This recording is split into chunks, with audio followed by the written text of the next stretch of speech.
storm has caused confusion and delay. You have caused Confusion and delay. I think you will face prejudice. Daisy is just the ultimate thought. Daisy is just the ultimate thought. Your impatience has caused confusion and delay. This storm has caused confusion and delay. You are causing confusion and delay. You cause confusion and delay. 26 years old and you can't even drive? I can. Are you stupid, eh? Are you a stupid fool? Well, why can't you drive then? You can't even drive. Bit grey today. Well, hello everyone. I'm here. Welcome to another edition of The Deepest Law. I'm joined by Pharaoh. How are you doing, Pharaoh? I'm very good. Thank you very much. Yeah, been a while since you've been on the show. Welcome back. Yes, well, you did have your couple of week hiatus trying to get that video game guy up and running, but it's good to be back. Yeah, return with a V, of course. Of course, yeah. I'll just remind everyone, do buy my courses at the Academic Agency, as well as Pharaoh's courses, of course. Pharaoh has Foundations of Entrepreneurship, which has itself got a banger advert, Pharaoh. Maybe we'll play it later. But is there anything else you would like to promote before we get going? Yes, for the keen-eared, when I was on last time, I was mentioning that a couple of friends of ours were working on a new artistic exhibition, and we finally managed to find a venue and set the date. So we're going to be featuring a couple of significant people such as Fender Villiers and your friend and mine, Alexander Adams, is going to be there. We've got a number of other artists. I've got a few bits in there myself. It's going to be from Monday the 3rd of July to Sunday the 9th. We've got a little mini micro site just up and running. It's something just very small, just to kind of give you a flavour of what's going to go on. It's all going to be free. And we've got the one thing I would ask is we've got an email sign up form. Please just go to the microsite. It's in the show notes. Take a look at it and sign up on emails, and we'll keep you posted with how it's going to go. But yeah, very very exciting development.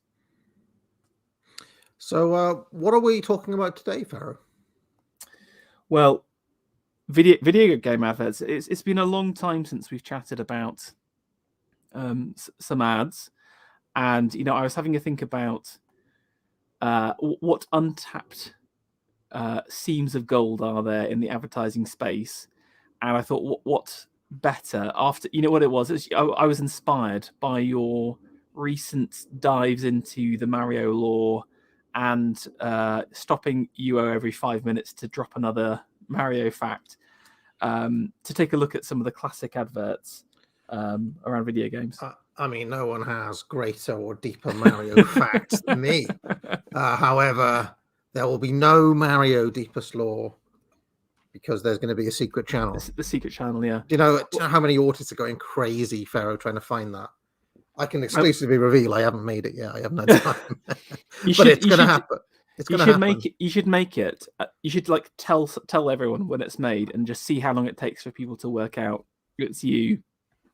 Then I reckon that they could give some clues. I reckon that if I did that, they'd find it very quickly using the search bar and the what's it called, the upload date. They just look through all the recent Mario lore videos. And, yeah.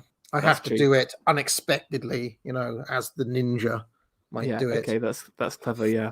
However, one little fact that I was spitting on Twitter against all of the disgusting Sony fanboys and Sega fanboys and all the rest of them is that in the world of video games, there are generations. You've heard of this terminology, right, Pharaoh? Yes. The first generation of consoles, the second generation. We're currently on the 9th generation, believe it or not.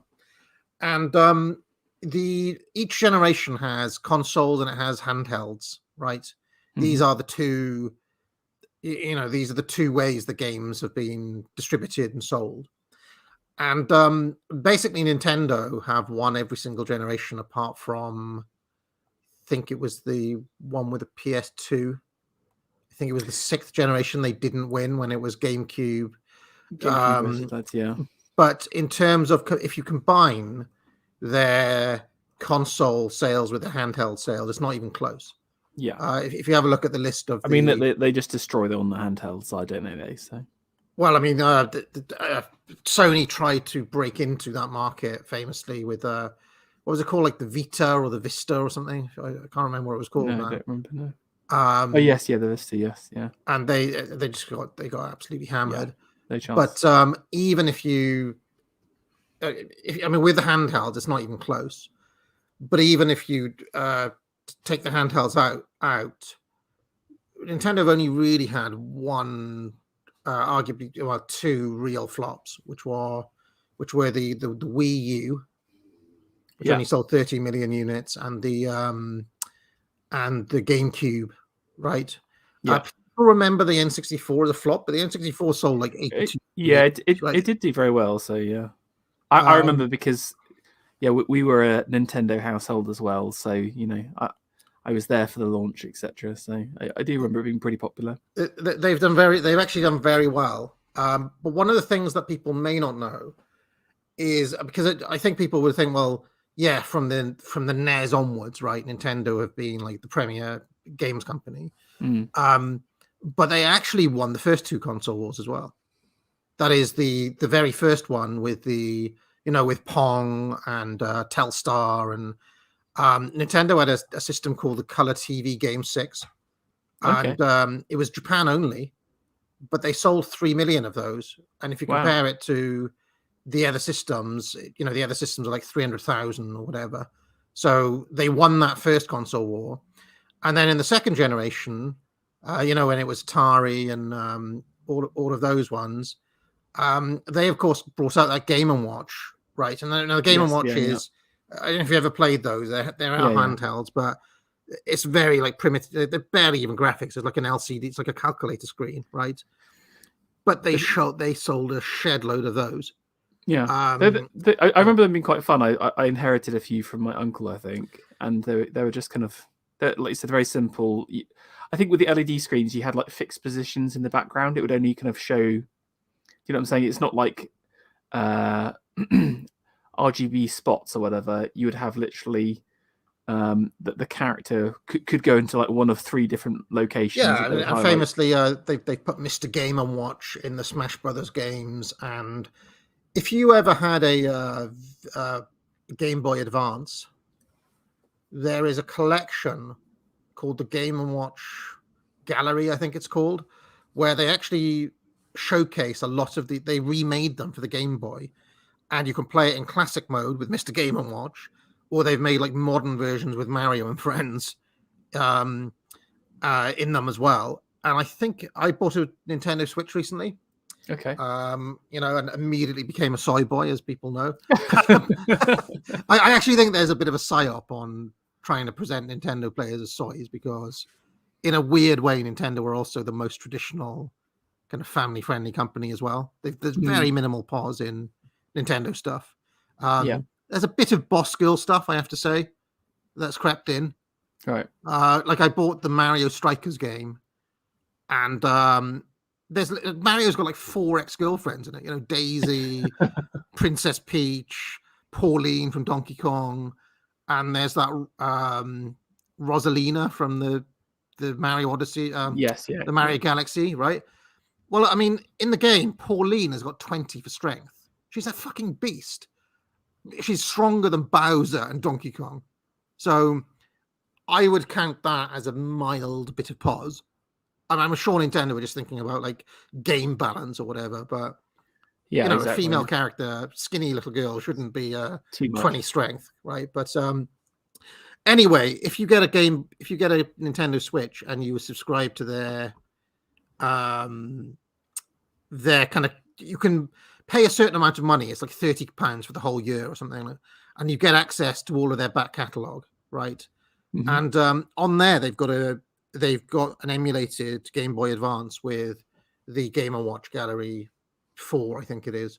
So you can even, without even trying to fork out for a Game & Watch, you could easily play it on a modern system. And I kind of like that they still remember that, you know. Yeah.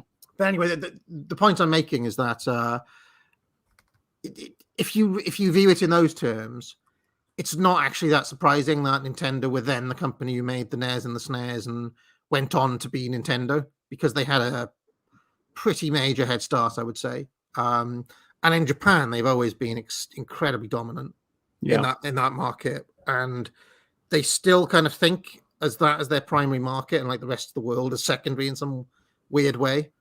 But you know, it means they're very kind of secure in a way. The other thing about Nintendo I'll mention really quickly is that they're a really old company. They made cards, like they go back to the 19th century. Yes, yeah. So anyway, reason I mention this, Pharaoh, is that don't you think it'd be fun to have a look at a couple of adverts from each of the generations? If we go back to like, how was Pong? How was that original? How was that original Nintendo system sold in Japan? And you know, the what is the Telstar, the ColecoVision or whatever? That was a system. I mean, I'm not old enough to have played those. Yeah, they predate me, but I have kind of relatives and things who are like, oh, I remember Pong coming out and things like that. So we might as well start at the beginning. This is the deepest lore after all. Before I hit play, what are you looking for in the video game adverts, Farah? Well, there's a few things. I guess that I'm not sure about the exact dates, but the Pong ones, they're 70s, aren't they? Still 76 was Pong. Yeah, yes. The home version of Pong was 76. Yeah. Right. Okay. 75. Yeah, and I guess you've got a couple of interesting things that happen that kind of move from arcade to the home. But in the 80s, you've got the American restrictions on advertising to children being slackened off, and that's why you end up with things like Transformers and the Turtles, Teenage Mutant Hero Turtles, etc., where you're specifically allowed to target kids. So I'm looking for a very significant change between the 70s and 80s, and then I think in the 90s. But I would say in the 80s, it's still relatively niche, or they're targeting younger children. In the 90s, it tends to be more grown up, though. It's I think gaming starting to have that kind of bigger appeal, targeting. One of the things that happen, you have to remember as well, and in fact, there's a bit of a parallel with pro wrestling in a way. In the 80s, Nintendo in particular, but also just all of the games companies, all of the games companies in the 80s captured a generation of kids. Same happened in wrestling, where Vince McMahon captured a generation of kids, right, when they were young. But this includes me. I was a part of this generation. Those kids then grew up, i.e. they were teenagers in the 90s, and then they were 20-somethings in the 2000s, right? And one way of understanding why that happened is because they had that generation. So in a strange way, what I see, the divergence, if you want, of Nintendo's core strategy versus, say, Microsoft and Sony as it develops, is that Sony and Microsoft try to grow up with that generation. Yeah. Whereas Nintendo were like, yeah, we need to get the next generation of kids and the next generation of kids and the next generation of kids. And it's actually been really interesting because I've watched a ton of Nintendo videos past couple of weeks. What's really interested me is that every generation of kids has their own Nintendo nostalgia. Like for me, obviously, I grew up with a NES, and then I had a Super Nintendo when I was 10, right? Yeah. So I have nostalgia for the first 4 Mario games that were collected on All Stars and a Mario World, right? That's kind of my generation. And also things like Donkey Kong and stuff I had as well, right? Even though they were old, even when I was a kid. But there's another generation who like a Mario 64 kids, right?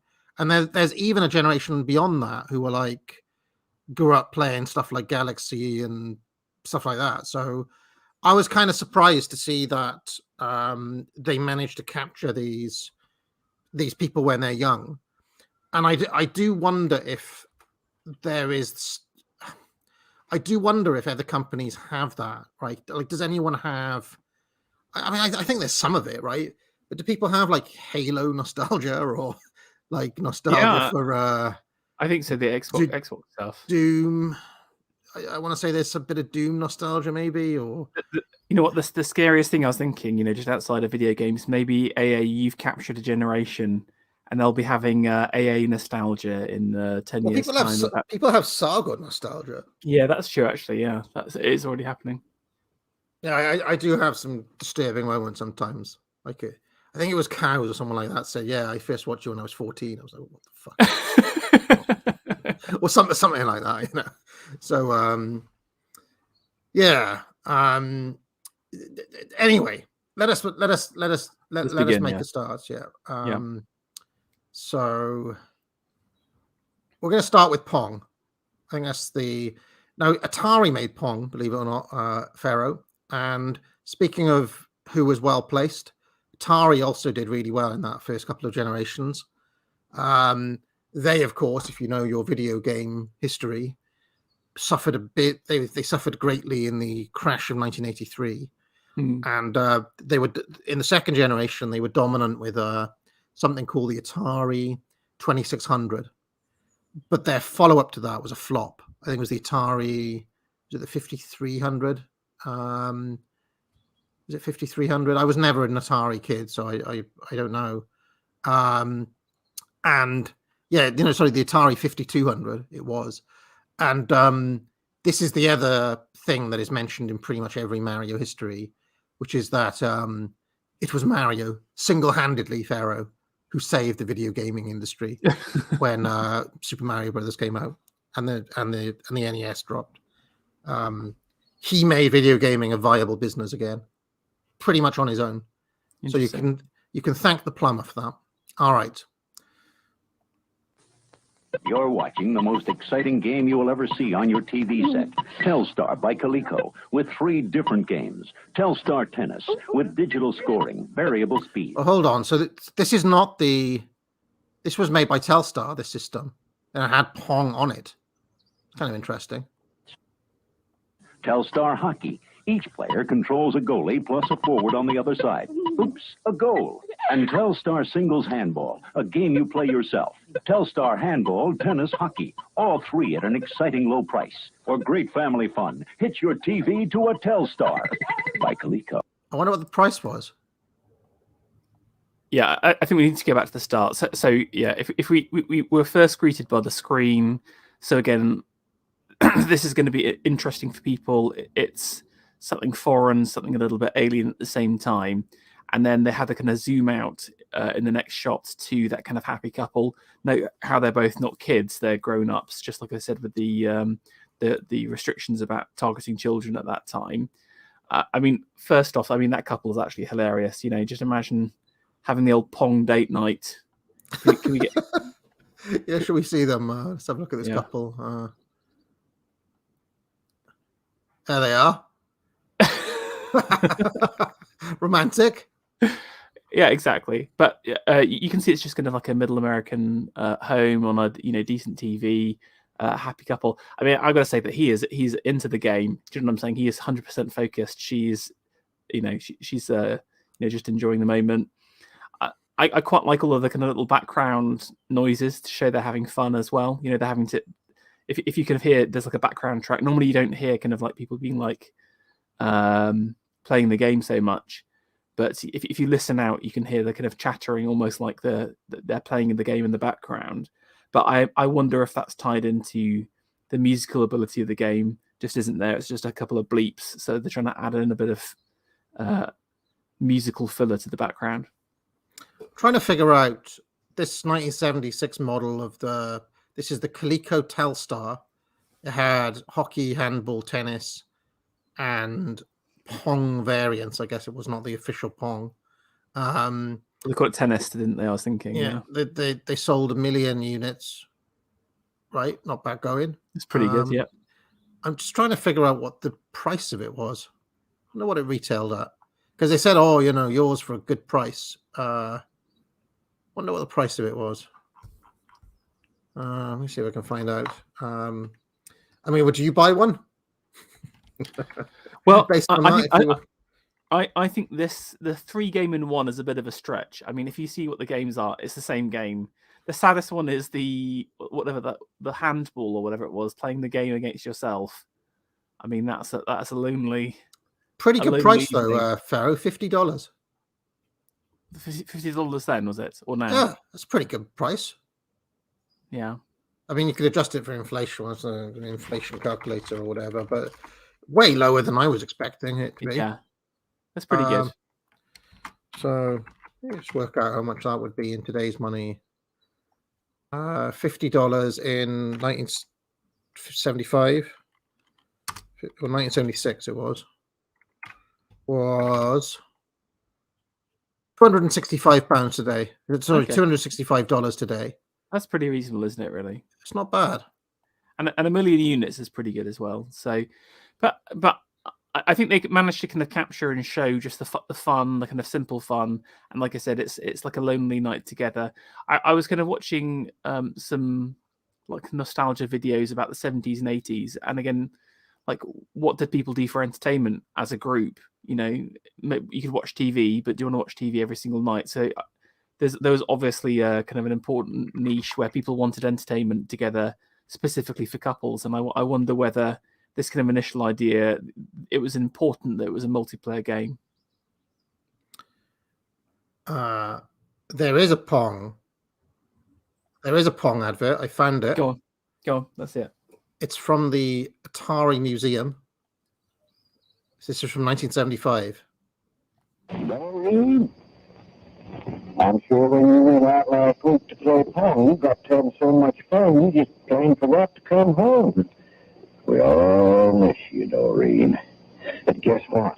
Atari, inventors of them electronic games put the quarters in, just made Pong for home tables, scorekeeping and all. Pong, invented by Atari. Now at last you can play at home. Don't win, darling. Come on back home. Bizarre advert, but there we go. I imagine if John Dee ends up going to the south and hires his like little duster boy behind him, this is what he's going to look like in his later years. I mean, that was a terrible advert compared to, like, it doesn't show who the audience is. It doesn't explain Too much emphasis on him. Maybe he's famous. Can Americans in chat explain who this Southern gentleman is? Harold Lee. No, he was the inventor.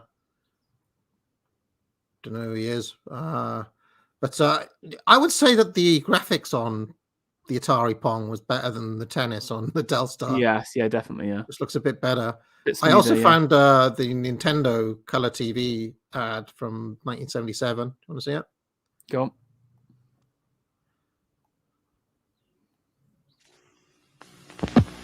「素晴らしいボールの変化、鮮やかな9色のカラーがゲームの種類によって変わります」 Look at the colors. Look at the colors, Pharaoh. ラケットの大きさやボールのスピードが変えられるので、ハイテクニックなゲームが楽しめます。見るテレビから遊べるテレビへ。15種類ものゲームが楽しめるカラーテレビゲーム15、9800円のカラーテレビゲーム6もあります。So there you go.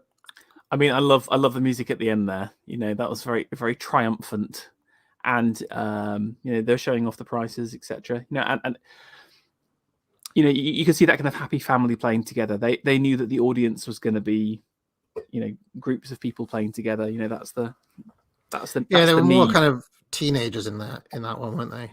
Yeah. So those were kind of the bigger players in that first generation.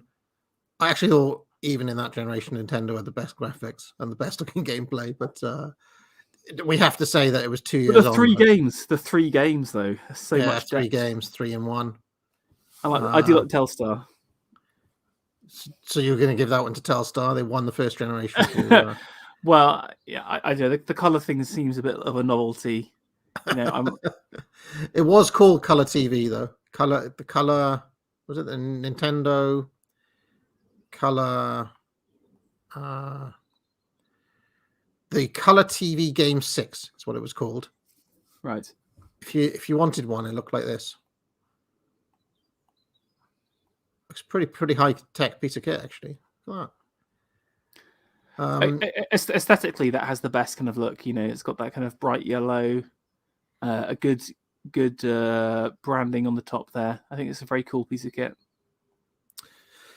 All right, and they'd be pretty difficult to come by in this country, of course, because they were Japan only. So you have to find like one of the 3 million copies that were sold in Japan and get it imported over here. Wonder what they go for. All right, so in the second gen, this is where we have a number of other systems. Pharaoh, there is the Fairchild for Channel F.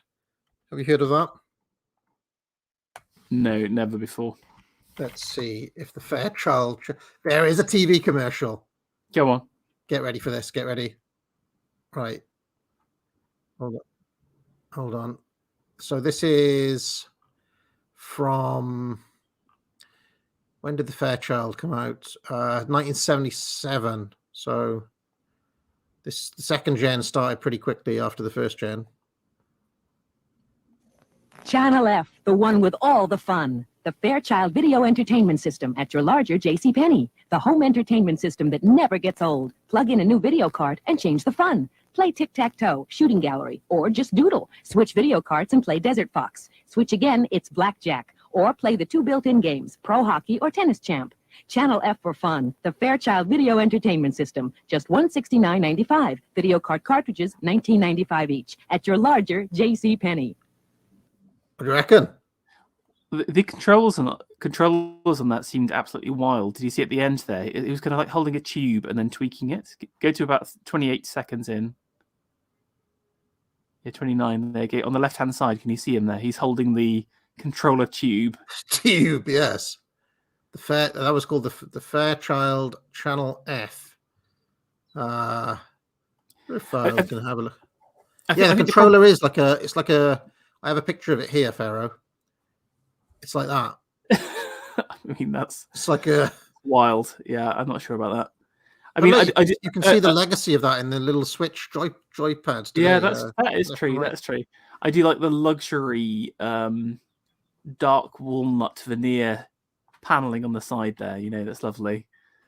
I think the Fairchild got absolutely smashed. I'm not surprised. By the Atari, yeah.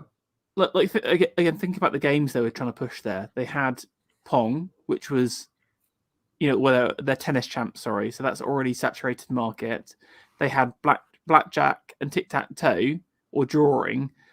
I feel like with all of that kind of stuff, it's kind of like you could literally do that with a pen and a paper, couldn't you? Or like a pack of cards. The advantage that the video game has is that it either adds more depth to an existing game, it makes things less complicated, or you're creating something new. So out of all of their games, there was only one that was new, and they got about half a second on it. You saw that Desert Fox thing. Yes. And even that looked like, again, I'm not a gaming expert by any means. Like, isn't that one of the kind of arcade games? When stuff comes down from above, it's a bit like Space Invader. Space Invaders, yeah. Yeah, so it's kind of like, it's like an old game by this point, Well, I do think those were still all the range in the arcades and things, and the novelty would have been, bring the arcades home. But the Fairchild, for whatever reason, it just got smashed. It only sold 350,000 units total in its lifetime.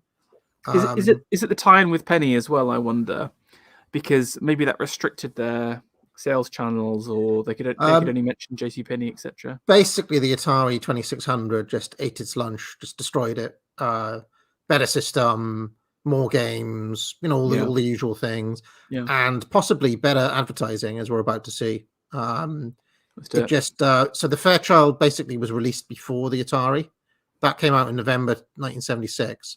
The Atari came out in 1977, and it basically as soon as it came out, the Fairchild was smashed, according to the stuff I'm reading here. So let's have a look. There's actually 11. There's a compilation. So the Atari was for around this system was around for a while, pretty much up until about 1983, I want to say, this one, and that's where the video game crash happened. Basically, it is in 83, and they failed to follow up with the 5200. All right, let's have a look.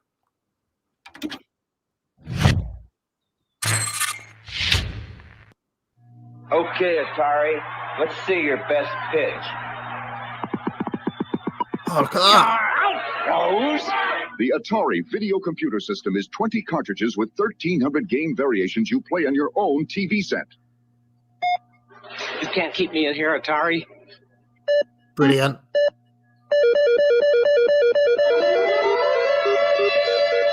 Television tonight. Play it. What do you reckon with that one? I mean, it blows the other ones away. I mean, one thing I would say, it doesn't emphasize the player so much, but I mean, they were focusing on the games, about the range, and again, compare your Telstar. We have 3 games which are basically the same, to that that great shot of all of the different cartridges, the different game variations. You know, they must have spoken to. Probably did a bit of polling with their audience and asked them, you know, what's the biggest thing that you're looking for? And people were saying at the time, yeah, just the sheer number of games. I mean, they didn't really focus on the console or the actual playing experience that much as well. If you just zoom back a little bit, I know we don't want to go through it all too much, but like you just see it kind of nebulously on top of the TV. Yeah, they're very much selling this on and in some ways that principle hasn't changed that much. That you sell the console, you know, on the games and the range of games that are available and stuff like that, right? Yeah. And just in terms of the actual games themselves, they're obviously trying something a little bit different here. While everyone else was focusing on, here's a family playing a video game, you've got this hilariously aggressive prisoner, and it immediately attracts your attention. You know, why is there a prisoner talking about video games?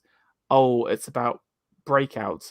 So, you know, then for those who are in the know, it makes sense to them. But those who don't know, they want to find out more. So it's a good advertising technique to kind of create intrigue. Yeah.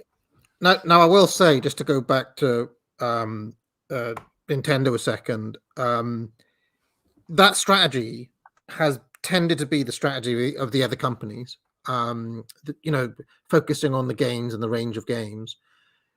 Nintendo, in a strange way, I mean, maybe this will emerge when we go through the adverts. They've sold a lot of stuff based on, like, I guess what you'd call it, gadgetry or whatever. If you remember, like when the Wii came out, it was the novelty of the remote, of the Wiimote, that sold the system, right? Or when the N64 came out, they had that different controller. Yeah, I would middle. I would call it like technical innovations, because like there is a novelty element to it where it's kind of, they're trying to create newness, but I would differentiate it in the fact that they were trying to create new ways of playing the game itself, if that makes sense. So it was kind of it's almost kind of like. Because if you think about it, like what are the ways you can innovate a games console platform? It's either create new games, you can upgrade the hardware, or you can change the interface itself. You know, change the way that games are played. Mm-hmm. And it seems to me that everyone else is focusing on the second point. You know, just here's a new generation, we've got better graphics, you know, etc., etc. While Nintendo's always thought about that we want to change how people play games and. Yeah. I distinctly remember when I was a kid in the late 80s. You know, there was Duck Hunt and that bloody gun. They wanted to push the the light gun. Yeah. I had this little gadget called ROB, which is this robot, which fucking was impossible to play with. When Mario 3 came out, which is probably one of the biggest gaming events I can remember in my lifetime, it was just a huge deal. It's very hard to emphasize what a cultural event Mario 3 coming out was. I think there was some film called The Wizard or something, but there was also this other thing that they were pushing at the same time that came out, like, I don't know if it came out with Mario 3, but there was the Power Glove that they were pushing around that time as well. And I Yeah, think I the remember. guy in the Wizard film has this power glove, right? So they've always kind of gone with that idea that it's the game and the new gadget type thing, whereas a lot of the others are just like, here's the games library, if that makes any sense. But anyway, let's carry on. I'll just say really quickly, the other advert I remember, I'll be interested to see if it crops up, was when a Turtles game came out for the NES, and they all sat down and had pizza, and they put the cartridge in, and then they pick up a piece of pizza, and it's like the mozzarella's dripping like that, and it was like, this is the Turtles on the Nintendo. Yeah. I remember that advert very vividly, so I'm hoping it crops up somewhere. Anyway, let's carry on. You can't keep me in here, Atari.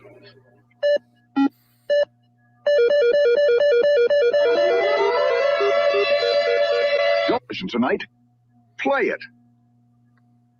I'd like an Atari 2600 system, please, and everything that goes with it. Everything? You sure want everything? I want everything. Now you get a new low price, up to $30 a rebate offers, and a free pack. Is that everything? It's not everything. You can get nearly 300 different cartridges. 300? That's nothing. Something. But it's not everything. So there'll be a voice module, a trackball, remote control joysticks, and a computer keyboard. It's amazing. It's amazing, but it's not everything. It's not everything. So there'll be educational games, too. Is that everything? That's everything. For now.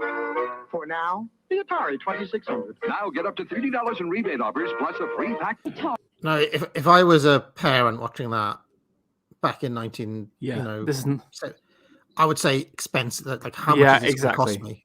Exactly. This is not a good advert. Although I do appreciate the guy there. He was definitely. Is that a young Steve Turley? I was thinking. I mean, some quality shilling here, but I'm just not sure if it's effective to say, no. Look at all this stuff. Look at how much money you can. This is like over a grand's worth of stuff here. Yeah. Not cool. The Atari 2600. Now get up to $30 in rebate offers. I mean, they are also pushing Pac-Man. There's confused messaging here in a way, but yeah, exactly. I would say that what they're trying to do, though, is to say, look how much stuff there is for the Atari 2600 compared to the competition.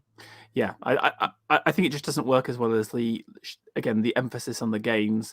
Because again, with all of the peripherals, etc., you need to kind of sell the individual value. Those are upsells or cross sells as opposed to selling the console. So you need to have those are for existing customers, and you need a different message than your just normal console message. No shots of the actual gameplay in that advert. Yeah. Also, yeah, exactly. Plus a free pack. Atari Anonymous. My son Boris has a missile command problem. My mission in life is to save all of mankind. Lately, my daughter has developed a similar problem with Atari warlords. Now with video pinball, my husband is acting funny lately. With Atari games so ingenious, so involving, so intense, I ask you, Atari Anonymous, is this problem contagious? Interesting out of it. It was kind of that reminded me of the South Park. Kyle's mother, who was just always kind of in a moral panic. There was a kind of strange thing there where she was moral panicking. About the addiction of her entire family to that. I think the idea was to kind of show, look, this is family friendly for all of the for everyone, even the dog. And again, they managed to show gameplay, a wide range of games that you can't get anywhere else. I thought it was pretty good, and I really like this little Atari end logo. That's really, like, just in terms of branding. I mean, that's really so strong. I like the Telstar logo as well, but that Atari branding was great. Little John D there, little Sammy Agog. Anyone else would we know that old? Yeah, a young Shinobi Yaka there. With Atari games so ingenious, so involving, so intense, I ask you, Atari Anonymous, is this problem contagious? Go on. Yeah, I like the kind of boxes again. That's such a better way of showing you've got loads of games. The boxes around the dog, and they carefully placed every single one so you could read the spine, etc. I think that's very good. I mean, it's worth remembering that this console, the Atari 2600, sold something like 50 million units. So it was a smash hit. And of course, Atari were big in the arcades. So, I mean, I was looking like the original Donkey Kong made Nintendo just in arcade sales, just people putting in nickels and dimes or whatever, however much it was, 10p pieces. They made in the region of, just on Donkey Kong 1, it was something like $686 million or something like that. Wow. Which is, so I'd imagine Pac-Man made even more than that, because Pac-Man was huge, yeah. Probably even bigger than Donkey Kong, right? So, and they had Ms. Pac-Man and all that sort of stuff. So, it's I think it's worth remembering Atari really were in a pretty dominant position, especially in the American market early, and they were severely affected by that video game crash in '83, as we mentioned. And in fact, these adverts, Pharaoh, are that they're emphasizing quantity of games, right, a lot in these adverts. Yeah. And this, if you know your just a bit of video game history, one of the causes of the video game crash in 1983 was a lack of quality control. It was really easy to develop and bring out games for this Atari system. Right. And when the NES came out, Nintendo had this, and you can still, I don't know if they still do this, but they did it for years. They did it for like 20 years or something. They had this thing called the Nintendo Seal of Quality, where basically third-party developers would have to pass like a minimum standard of how good a game was to get on, just to get onto the NES for Nintendo to accept it as a game. And this little thing, back in my libertarian days, was often shown as a market solution to something that didn't actually require regulation, right? Because that was the issue that caused one of the issues that caused the video game crash, is that there was market saturation, and there was just too many shit games, like really bad games that came out. And I'm just wondering if them showing stacks and stacks of games here is actually creating that perception that there's just too many crap games, Well, I wonder whether at the start it did really well, but then, once it reached that kind of hyper point, something like a console is, once it attracts a certain amount of success, it's going to attract developers at the same time, or people who think they can like leech off the back of the fame, isn't it? So I think it's probably a victim of its own success in some ways, I mean, to put in perspective, it's not like every single game on the NES was great, right?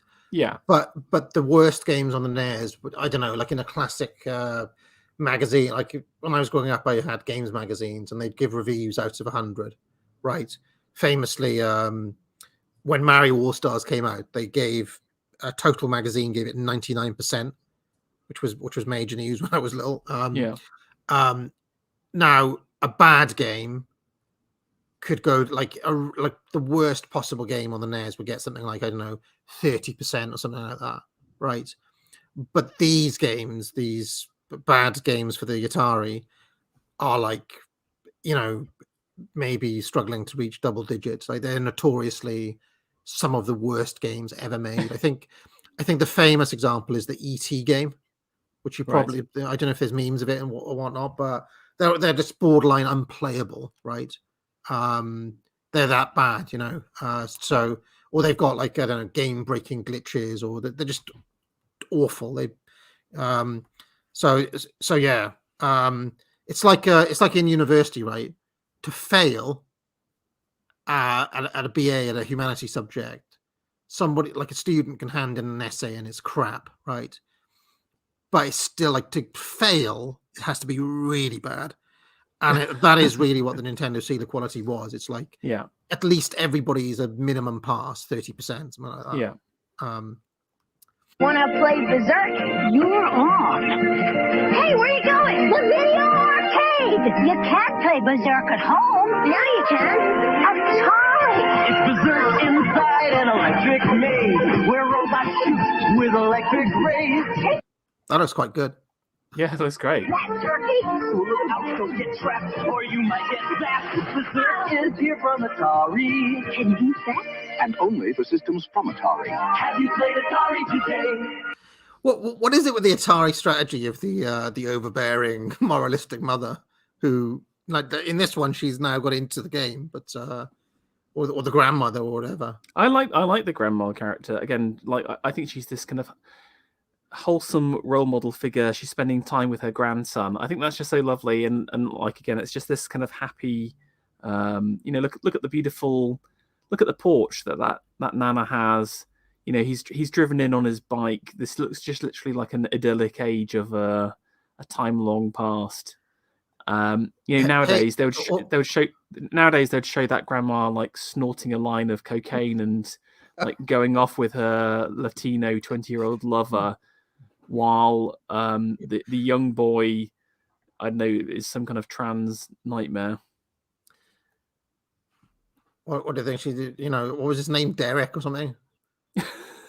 When you grow up, Derek, you're never going to be able to afford this house. So Yeah, I hope you enjoy this Atari game. Yeah. There he is. Okay. I think it's good. Again, it was a good ad. Obviously, this is about kind of tapping into an existing audience. So again, what they've tried to do is to say, like, what's the current market? Okay, lots of people like to play. But is it Berserk? But at the arcade, Berserk, let's port it across. And then we can capture all of those people, So it's a really clever way of, stealing market share. Can you beat that? And only for systems from Atari. Have you played Atari today? The centipedes are coming, and it's faster than a jet. If you're looking for some action, it's the game you gotta get.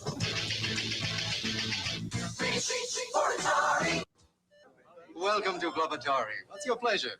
Break up? Here's something new. Circus Atari. Cartridges, video chess, football. Cartridge, sir? Fez is here. We meet again, Fez. Yes, a little game of Space Invaders, perhaps. What shall we play for? For fun, of course. No other company offers you as many different video game cartridges as Atari. Sorry, I can't get over that advert. That's insane.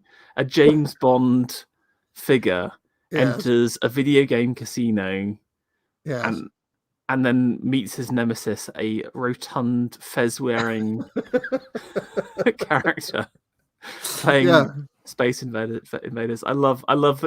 I wish they'd retained Fez as a character, for their adverts. There's so much depth to him. Quite good, wasn't it? So let's carry on. I mean, it's tapping into kind of James Bond feels vibes. I love these end screens. Can I just say these are so good? I think this is back in the time before CGI, where everything's like hand drawn. But again, all of the games flying out. That's just so clever. Again, it's just kind of showing the kind of the range and the depth, and then that kind of little ident at the end with the logo. Again, is just brilliant. This kind of golden Atari logo. Just it's an iconic logo, the Atari one.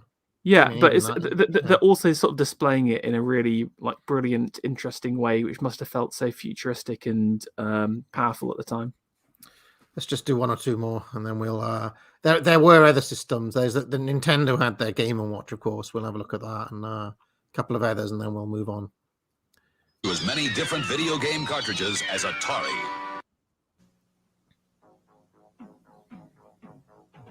How far is far? Announcing the Activision Decathlon by David Crane. How fast Wow. is fast? 10 events designed to challenge the limits of your ability. Wow. Great is great.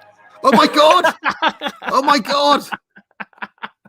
Oh my god! I was about to say that'd be a tranny now, and literally it was Bruce Jenner. Oh my god! On by David Crane. How fast is fast? 10 events designed to challenge the limits of your ability. How great is great? I never thought I would experience the challenge of the I decathlon. feel like this is part of the next gen. This is the Atari 5200 now, if I had to guess. You think so? I think the graphics are too good. The graphics were great on that, yeah. Wrong. For your Atari 2600. No, it was the Atari 2600. Yeah, really good. Pretty impressive system, actually. That was brilliant. Yeah, I mean, what they're trying there is like the classic early influencer tie-in. You like sports, you'll like our track and field game, but I think the graphics stood for themselves again compared to everything else. You know, it looks really quality, simple game, but effective. I thought it looked very playable. I'm now wondering if they updated the Atari, because to play that on 1977 hardware seems that looked way too good to be on a 1977 system, right? They must have updated it. Yeah. Well, I mean, you know, it looked like an 8-bit. It looked like a NES game. Yeah, they did look good. But it was quite simple. It was quite simple. Late It was cartridges simple, yeah. added 256 bytes of RAM. Right, there you go. So it was they made the cartridges bigger, but still pretty impressive. Yeah, very good. Let the games begin. You know, the UK government just blocked Microsoft buying Activision today. Really? Activision Blizzard, yeah. They said it was antitrust. It's an antitrust. They said it wasn't in the spirit of competition, and they've blocked it. Did you say it was the US or the UK? Sorry. No, the UK government. Yeah, the UK government has blocked Microsoft buying. You know what will happen though, right? The US government will do it, and the EU will do it, and then Microsoft will have to give just billions of dollars to each of them, and then they'll say, "Okay, you can do it." That's what always happens in these cases, always.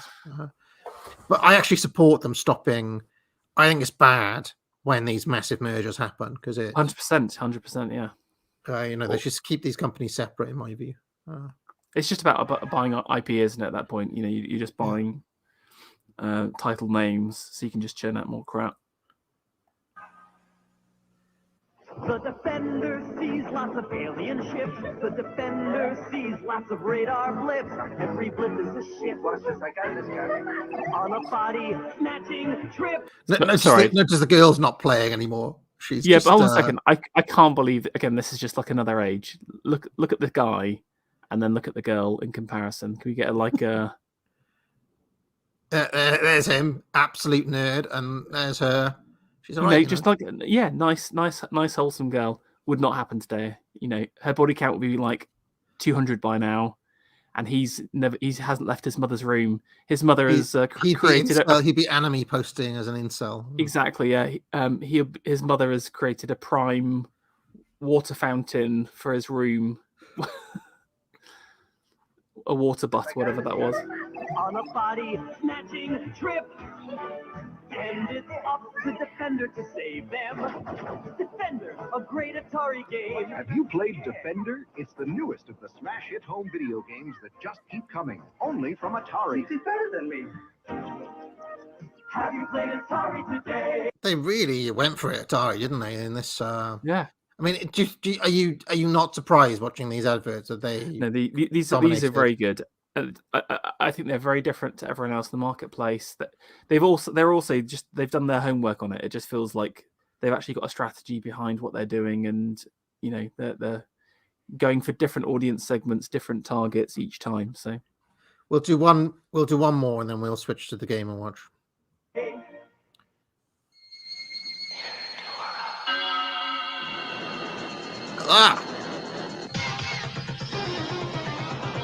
Brilliant.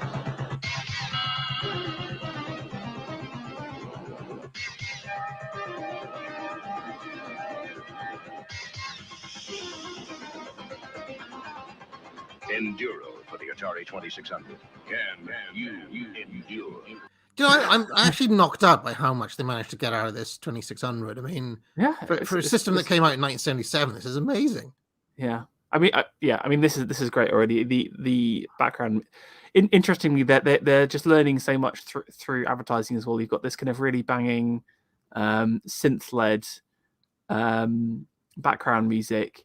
You've got this almost kind of montage feel between reality and the game, and again, it isn't too jarring. Do you know what I'm saying? If you were kind of showing with Pong, for example, here's someone playing ping pong in real life, and here's the game. You know, people would laugh it off.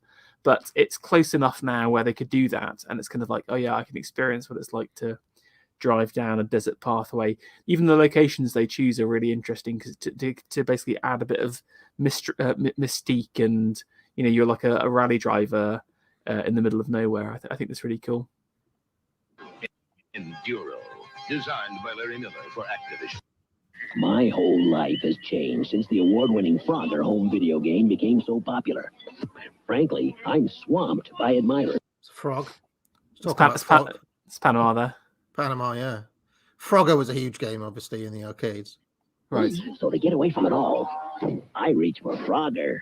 It's a challenge, Ribbit, because the better you are, Ribbit, the harder Frogger is to play. Oops. There's a whole episode of Seinfeld where George Costanza really gets into Frogger, and then he actually crosses the road like Frogger in the in the Seinfeld episode. Ladies first. Do they love me or my Frogger? All right. Let me switch over now to the Nintendo Game & Watch, which actually is the only. It's not really a system. They were individual, separate games on these little kind of handheld devices, but they sold lots of them. I think they sold more of those than Atari sold 2600. To give you an idea. Naturally, though, they were most dominant in Japan. Just seeing if I can find. So the Atari 2600 sold 30 million units. Okay, the next biggest competitor was Intellivision, who sold only 3 million in the console market. Fairchild Channel F that we looked at, 350,000 units. Their follow-up system, the Atari 5200, only sold 1 million units. Pharaoh, right? To give you an example of how badly Atari fell off after this. Yeah, interesting. I mean, that's a massive from 30 million to 1 million is a huge decrease, right? Whereas the Nintendo in the Game & Watch market, they sold 43.4 million Game & Watches, to give you an idea. And then nearest rival in that market that I can see, I mean, the Super Micro sold 37,000 units. So, I mean, they really dominated that market compared to the competition that I can see. Right. So, anyway, let's have a look. This is obviously in Japanese, but let's have a little look. Game Watch, Game Watch, Game Watch, Game Watch. It's an ammo Game Watch, no ammo Game Watch, got an ammo Game Watch, Game Watch. ジャッジ、ボール、バーミン、ファイヤー、マイクロコンピューターを使ったゲームウォッチ。ゲームをしないときはデジタル式クォーツ時計です。Game Watch. Would you buy one of them? Amazing. I mean that theme tune was very, very good, wasn't it? Let's be honest. I was bobbing along to it all the way through. Again, I feel like archetypically this is similar to some of the earlier stuff we saw, where again it's just about people experiencing the game in different. Like it's all about the customers as opposed to the game, but they did show kind of the variety and also, interestingly, the locations. That was the key thing. You could be playing football. You could be, at school or whatever. It's the portability, the flexibility, and I think that's very well picked up on. Yeah, the Atari ones were very homebound, weren't they? Here's another compilation I found. Hold on. They call him Mr. Arcade, because there isn't any game he hasn't played. He's beat the best. He scorns the rest. He's Mr. Arcade. This is literally me, Pharaoh. I want to play Alien Attack. I know. That's Coleco's new Alien Attack. Play Oh, it hold once on. and you'll be back. Aliens attack from every side. You feel that there's no place to hide. They swallow you up. They blast away. You gotta shoot and run to stay in play. I like Alien Attack. Take it home. Alien Attack from Coleco. The arcade game you can take home with you. What do you think of that? I'm pretty cool. I need someone to Photoshop a young AA onto this guy's face with sunglasses on. It'll definitely work. I don't really like the ghoulish kind of like guy with him and like, oh, take it home. It's very creepy. それ大地震冷蔵庫タンス花瓶大揺れぐらっと来たら火の用心。面白マグニチュード100の大地震。バンダイゲームデジタルケース付きで4800円。新しいゲームデジタルに挑戦せよ。 Okay, let's go to a different one because this is an odd compilation. Let's try this one from 1983. Adventure is on the horizon. Stanley's going buggy. Mario Brothers have their hands. Bit of Mario lore. This character here, hold on. This character here is the protagonist of Donkey Kong 3, and his name is Stanley the Bugman. He is said to be a cousin of Mario's, and he takes on Donkey Kong in Donkey Kong 3. As far as I know, that's his only game appearance. Stanley the Bugman, a Nintendo character that never really took off. But I just think it's fun that he's literally a Bugman. Pharaoh. Buggy. Mario Brothers have their hands full, and Donkey Kong's going ape. It's rough seas for Popeye, and Snoopy's got to get on the ball. But you can help. You got Nintendo Game & Watch. That's pocket power. Widescreen or multi-screen games you can play indoors or out. They tell you the score and even the time. They're pocket power. They're Game & Watch. 14 in all, only from Nintendo. Hell of a lot of tie-ins there. Toys R Us, Popeye. Yeah, like I think strategically from like the actual console and like you said the tie-ins, it's very strong. I think the advert's very weak though. You know, think about that catchiness of the first song compared to this. It was pretty weak. Reminds me of like At the Car Wash or something like that. And then you've just got kind of like it's like, oh, here's the characters. It's, you know, it's just showcasing the tie-ins. Plus, again, people like kids at the home. Again, the big advantage of the console is that you can take it out and about. So why are you showing it indoors? I feel like it's a missed opportunity there. What do you think of early Mario and Luigi here? I mean, Luigi looks the same, doesn't he? Mario looks too tall, and then you know that's a whatever size 0 Peach there. That is Pauline. Actually, Pauline. Yeah. This is Pauline from Donkey Kong, who is established as being about twice the height as Mario. She is always taller than Mario. Really and interesting. It's nice to see that canonicity maintained in this advert here. You can also always tell early Mario from later Mario. This is Mario in his Jumpman days, right? In his carpentry days and so on. And that is because Mario, after about 1985, is always blue dungarees with a red top. And so is Luigi, blue with a green top, right? Whereas here, he's got red over blue. Can you see that? Yeah. And that is how you can usually tell where Mario is in his life. This is in his early life, he had a lot of odd jobs. You know, he worked in construction, he worked in demolition, he worked in factories, he worked as a carpenter in Donkey Kong. And he's always got the red on the blue. Then he becomes a plumber. In Mario Brothers, he's still wearing the red on the blue. And then at some point by Super Mario 3, they finalize it so it's always blue on red. Correct. So by 1989, Mario's colors are very set, but early on it's the reverse. So yes. Okay. Let us have a look at another one. I mean, would you agree, Pharaoh, that these Game & Watches are not being advertised as an alternative to the Atari, but as something that you should have as well? Do you think it's not direct competition?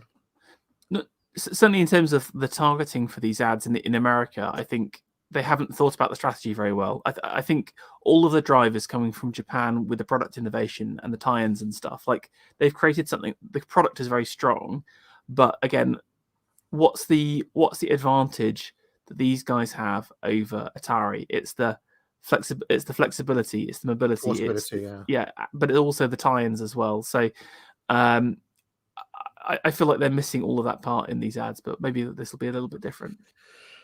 People are really busting out Mario lore here. This is not the Crypto Mario deepest lore, but I will say, right, Pauline is the girl in Donkey Kong. Donkey Kong's got a girl, right, that he's kidnapping, and he takes her up the level. That girl is Pauline. She also appears in Pinball for the NES, among other games. That was Mario's first girlfriend when he was still living in Brooklyn. His girlfriend was Pauline. She later, in the Mario lore, becomes the mayor of Donk City, which is New York in Mario's world, believe it or not. Luigi did not go out with Pauline, but he does pick up sloppy seconds because, do you remember Princess Daisy from Mario Land for the Game Boy? Do you remember that? Do you remember the Mario on the Game Boy, Pharaoh? Yeah. The princess in that isn't Peach, it's Daisy. Right. She's got a yellow dress and she's got brown hair. And clearly in that game, Mario is shown to have some sort of love interest with Daisy. But later on, in the kind of era where they're playing sports games and going on Mario Kart and so on, up with Luigi. Yes, yeah. She goes out with Luigi, so Luigi does pick up Mario's second. There's also a really dark moment in the Mario Tennis, which is that if Luigi wins against Mario, when he's celebrating on the podium and stuff, there's a little dark moment where Mario puts his foot on Luigi's foot. Fucking dark. And that's in the Mario 64 Mario Tennis. Right. Puts his foot on his foot, keeping him down. So there's a bit of darkness between Mario and Luigi. Mario keeps Luigi down. It kind of rears its head in strange moments. So anyway.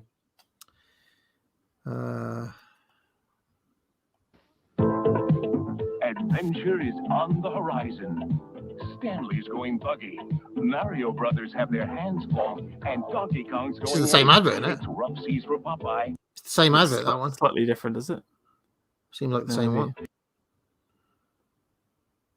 you know, Mrs. AA sometimes says I look like this character here, Bluto. A bit sly, isn't it? And Snoopy's got to get on the ball, but you can help. You got Nintendo Game & Watch. Same one. It's the same one. Okay. All right. Shall we move on to the third generation? Yes, let's do it. In the interest of time. So the third generation of video gaming was the one that was dominated indeed by Nintendo and by Sega. I mean, Nintendo, to give you an idea of the numbers, the NES sold 62 million units. The Sega Master System was 20 million. The Atari 7800, unknown. They had sold just 1 million copies by 1988 in America. So it was, pretty much a curb stomp for Nintendo this particular generation. So I'm interested to see if we can see Atari adverts from this generation. Was it Atari 7800 advert? I wonder if they could even afford to advertise, but that's there are a few. Okay. And you gave me a Sega one, didn't you? Did you give me a Sega one? Let me see if I can find one. Let's have a look. So that was a Sega compilation. So I don't know if Sega Master System advert. I will say, here we go. I've got Master System adverts here. I will say that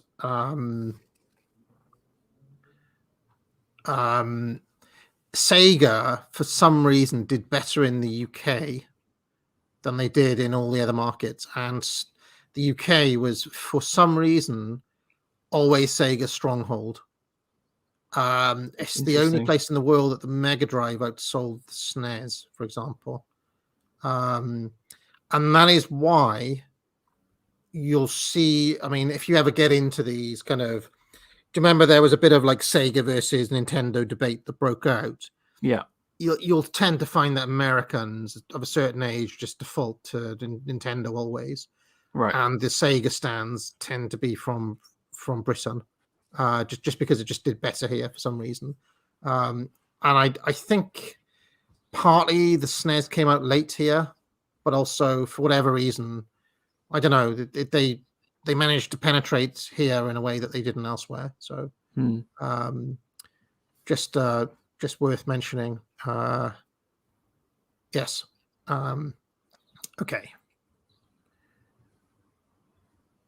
Like for example, right, of the 62 million units that Nintendo sold of the NES, 34 million of those were in the United States, right? Yeah. And 20 million were in Japan. Sega sold 20 million Master Systems, of which only 2 million were in the US. Right. Interesting. So 8 million of them were in Brazil. So I don't know. Maybe there's a lot of Sega stands in Brazil, right? And only 1 million of them were in Japan. But if you work out, 10 million US and Brazil, 1 million in Japan, where are the other 10 million sales? And it was in Europe. It was in Western Europe, and specifically here in the UK. So they just managed to break Europe in a way that they didn't break America. I saw someone was saying there were some specific UK ads for Sega, so maybe we need to check that out. Yeah, so we'll have a look at that in a moment. But given that we've been following Atari, shall we have a look at how they advertised their massive flop of a... Oh my God. Hold on a minute. I just found something incredible, which we're gonna have to watch that in a moment, because there was a Mario Brothers commercial for the Atari 2600 that we have to watch. In fact, let's watch that now, just because this symbolizes the crossover of Atari dominance to Nintendo dominance. The original Mario Bros did come out on the Atari 2600, and this is a commercial from 1983.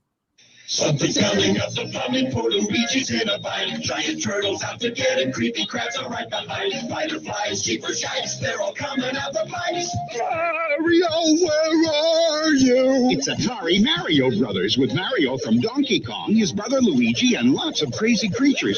And it's twice the fun when two play at once, because you need all the help you can get. Mario, where are you? Mario Brothers, new from Atari. Amazing. So that's pretty good. Pretty good.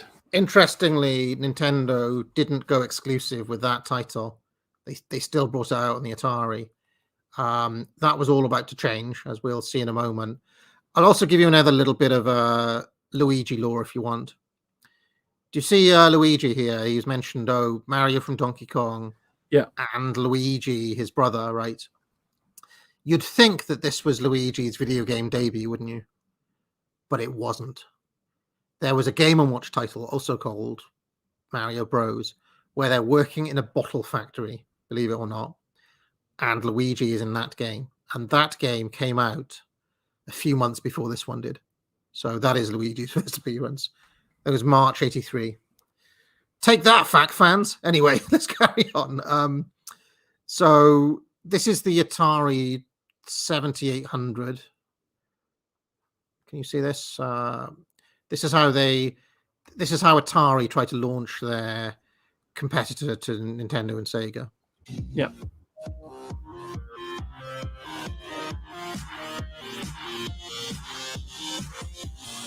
I hate it when people have stuff like that on their videos. It's annoying, isn't it?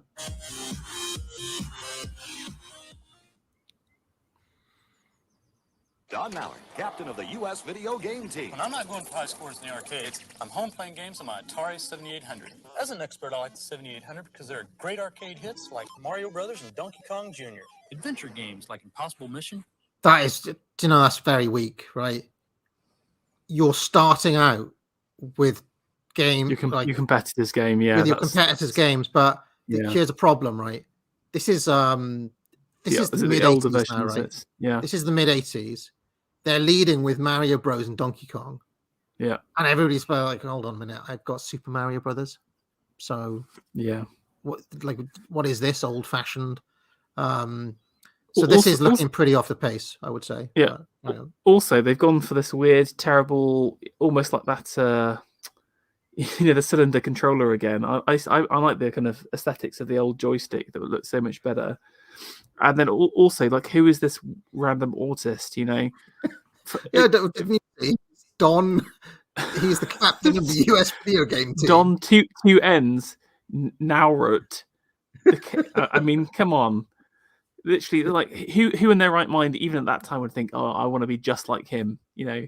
He's And probably then he just- watching, Arrow. He's probably on Twitter, like Don, searching his I'm name. really, I'm sorry, but this is the weakest advert I've ever seen. Like, he also just doesn't like. At least Jenna is like media trained. Just like listen to him speak. You know, you can barely get out. Captain of the U.S. video game team. When I'm not going for high scores in the arcades, I'm home. Do you know there's something else that is? I mean, maybe this is just my sick mind, but this shot here is bad because a fully grown man waggling a tiny little joystick like that.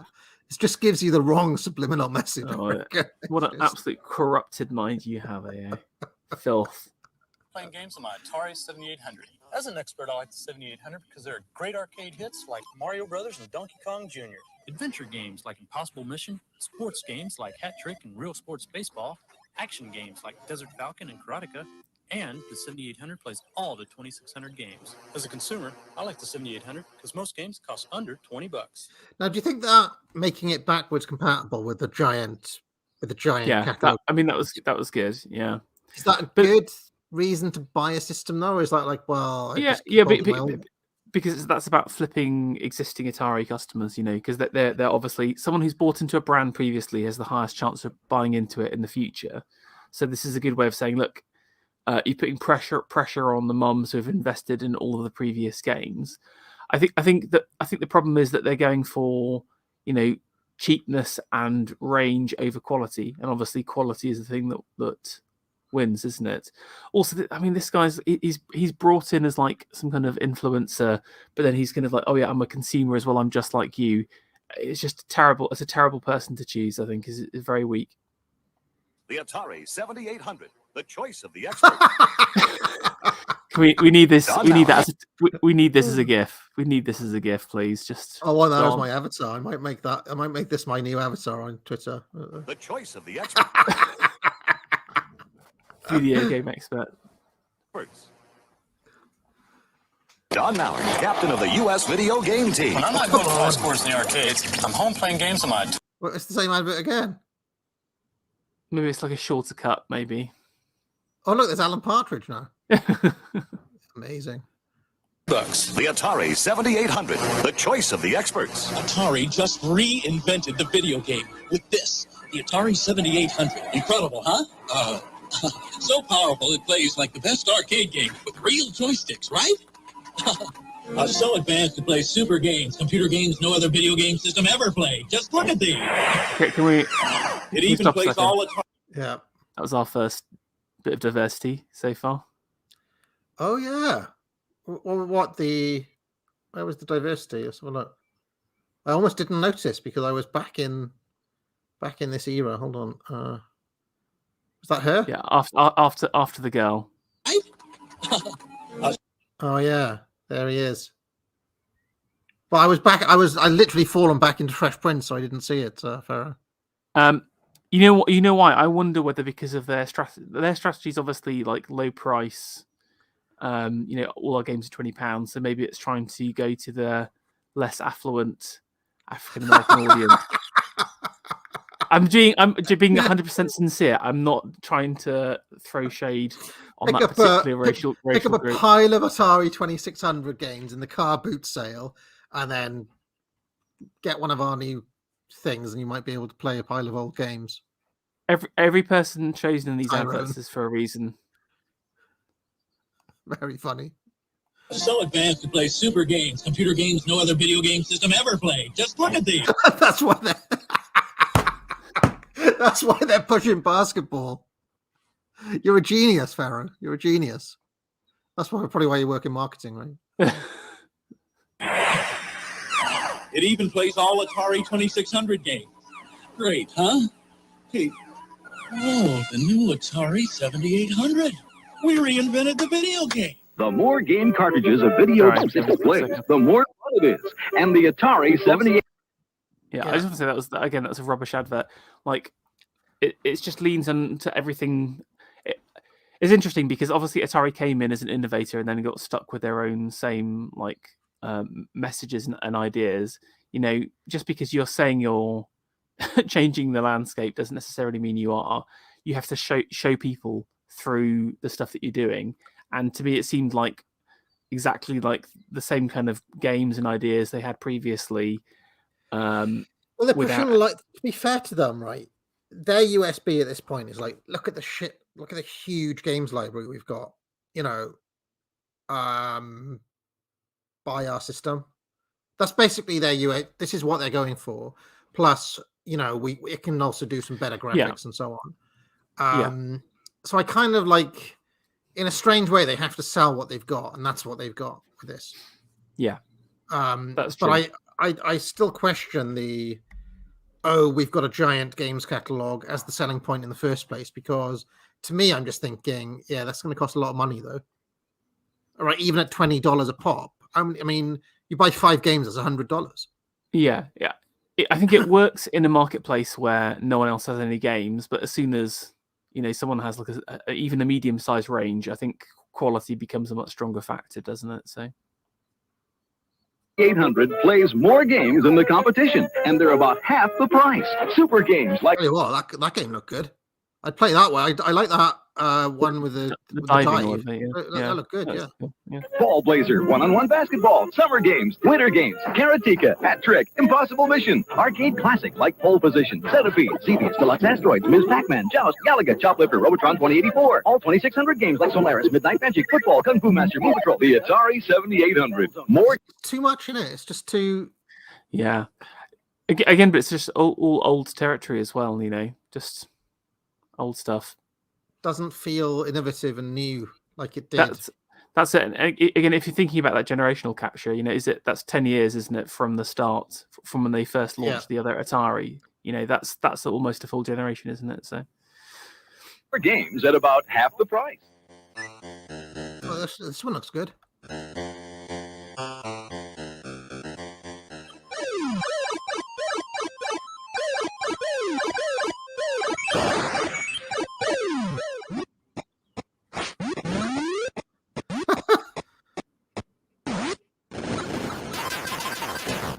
It is. Look, I mean, to me, every single one of these games smacks like late 70s, early 80s to me. Yeah. You know, I mean, obviously, we're talking with retrospect, but even like I was a gamer by this point, and I would have been thinking like, you know, this is like my uncle's generation. Or something, yeah, exactly. You know?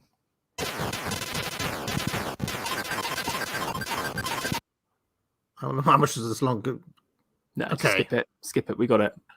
We've got the idea, right? Let's go to NES commercials, or should we go to Sega ones? Do Sega first. I want to see the Sega. I want to see the Sega UK stuff if you can find some.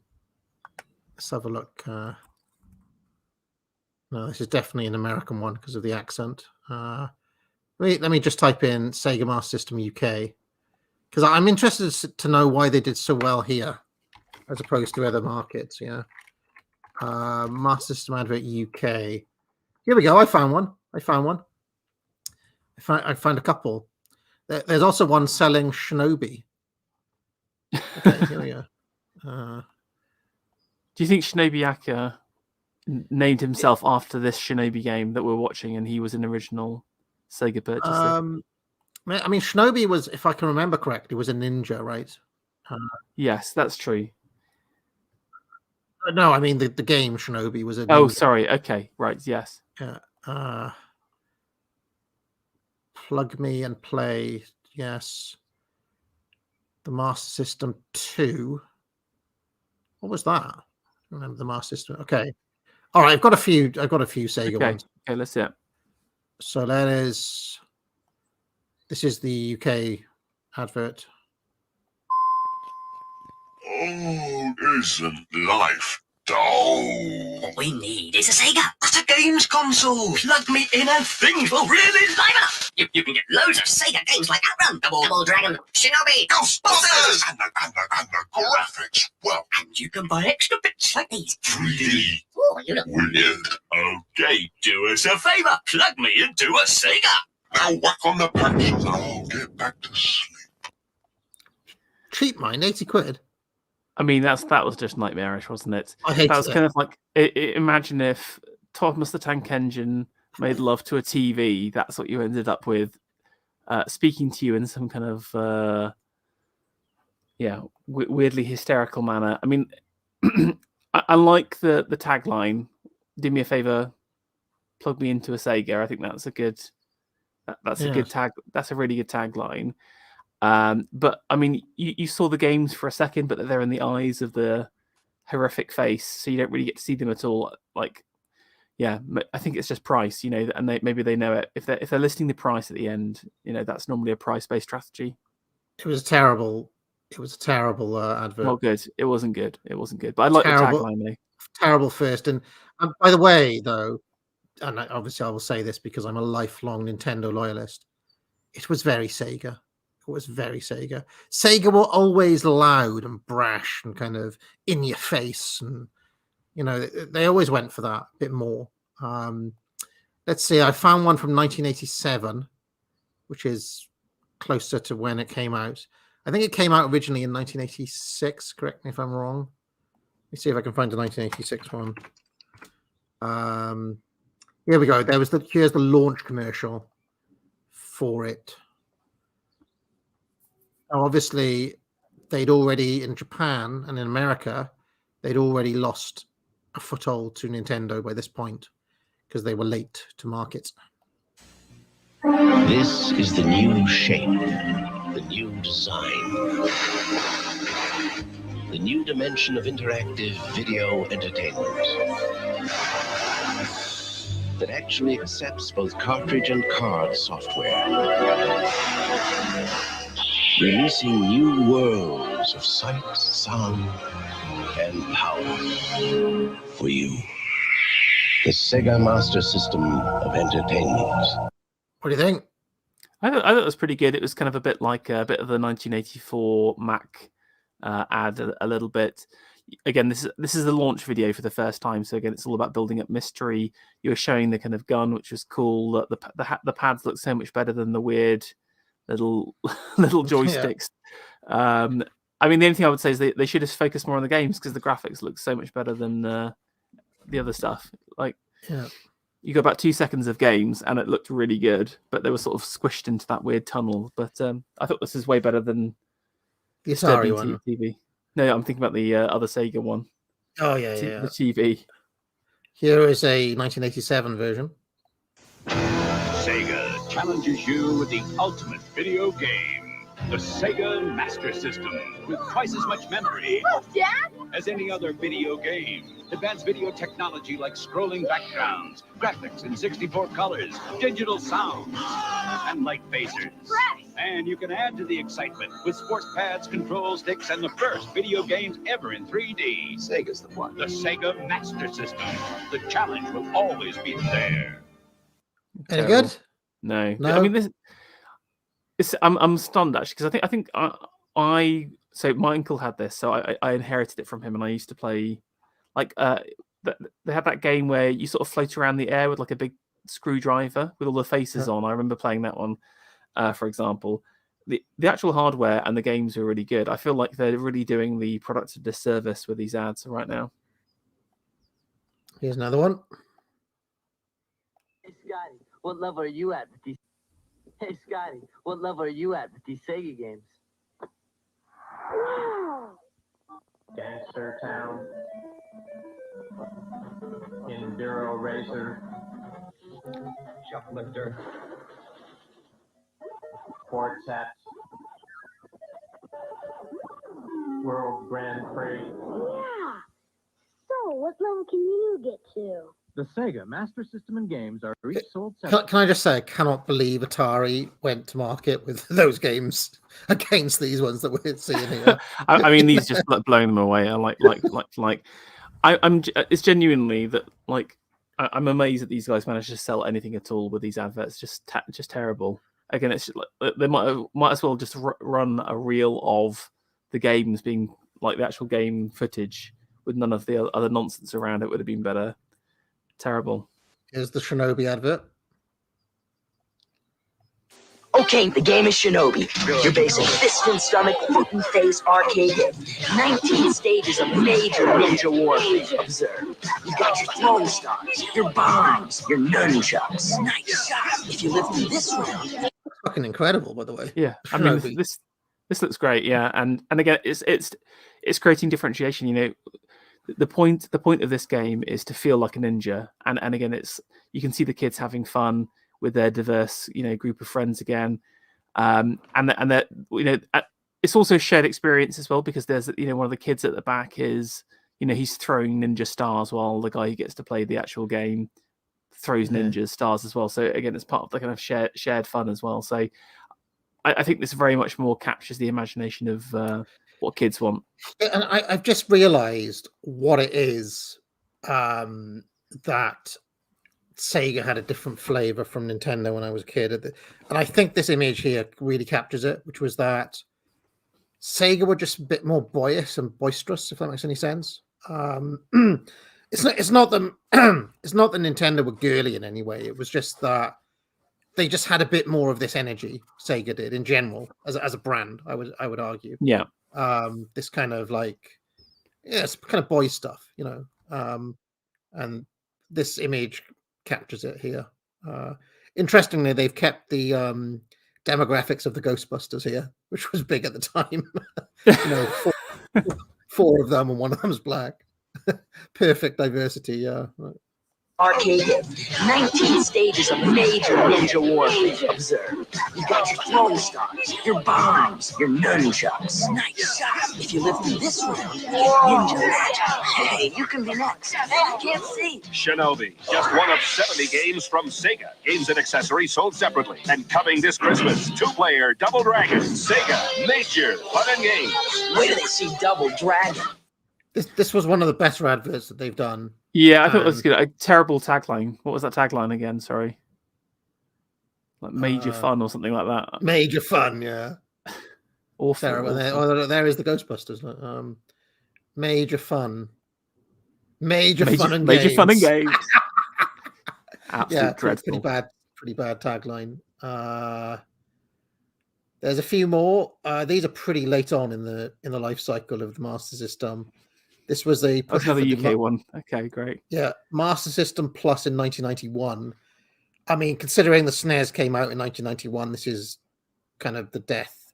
And the Mega Drive had already come out by this point. So this is like, how can we sell a few more to eke out like the last couple of years of Master System life cycle?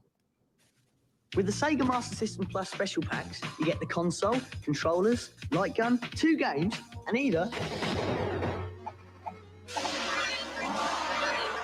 Golden Axe or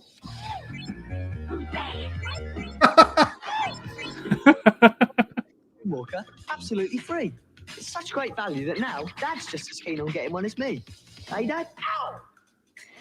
Oh my God.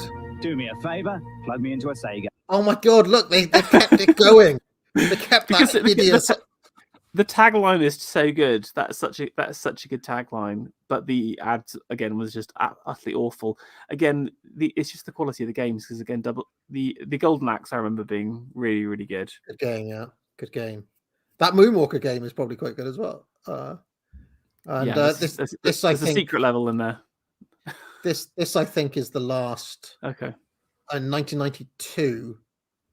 I mean, they're calling it the Master System 2. I'm very surprised that they released a Master System 2, but you know.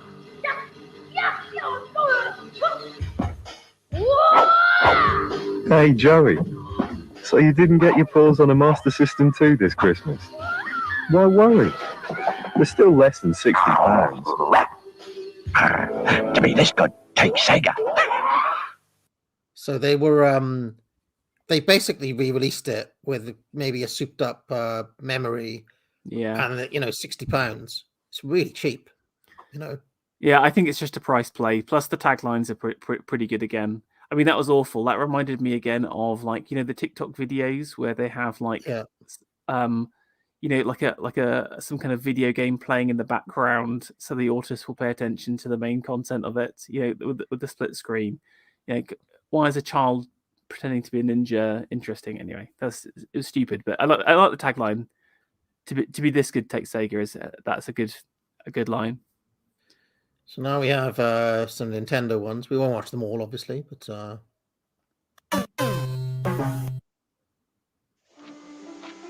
There's another thing, Mikhail. The kids these days. Aye. Tetris, Schmetris, all the time. It's Tetris they want to play. And it's not just in Russia. All over the world, it's Tetris. Whatever happened to unicycle and the ball? Finally got it, man! It's a changing world. Where'd you get your hands on? Come on. There's the these are actually like individual game commercials. Let's see if we can find console ones a minute. No, that one looks so terrible though. We have to see that. Yeah, let's watch one. this one. Okay, hold This new video game starring me, that Rachel Cajun, by Billy Pimp for the first time ever canonically in combat. With driving, shooting, and of course zapping. In one swamp stomping adventure. The Adventures of Bayou Billy for Nintendo. It all starts with Never even heard of this game. This is awful. Okay, this is terrible. a swamp. You really get me riled now. Yeah, these are third-party game titles. So what we want is one selling the console, right? Yeah, so let's see if this does it. Witness the birth of the incredible Nintendo Entertainment System. There he was. That was ROB. I had him. Watch. Witness the birth of the incredible Nintendo Entertainment System. Let me just explain something about this character here. Will you be the one to witness the birth of the incredible Nintendo? You see this robot, Pharaoh, Yeah. right? He came with a game called Gyromite, which I had. Okay.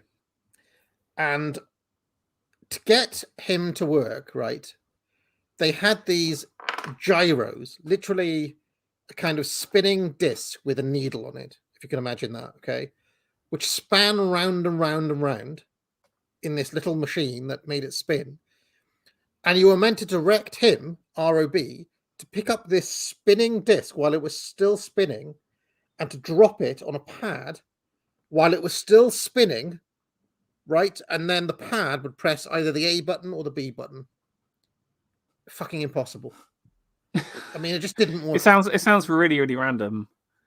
Maybe it's just the novelty of selling the robot. Maybe that's. I mean, it was just. I mean, trying to get it to actually work though. If you could do one column, you did better than I did.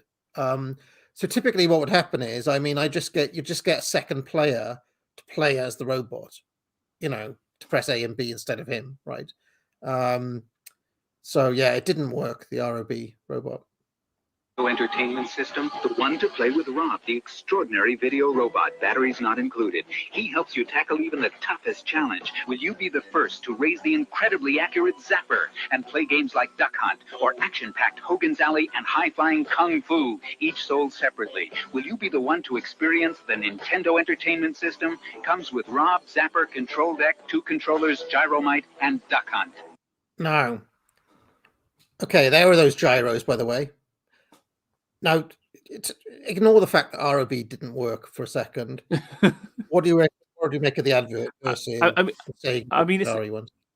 mean, this is a good spread of products, isn't this? And I like the kind of build-up shots. They've got some, good product shots. Happy Family. I mean, I think this is pretty average. I wouldn't say it's that innovative, but it looks like a good package, and I think that having an actual robot in there is probably a good selling point, isn't it? So now I need to.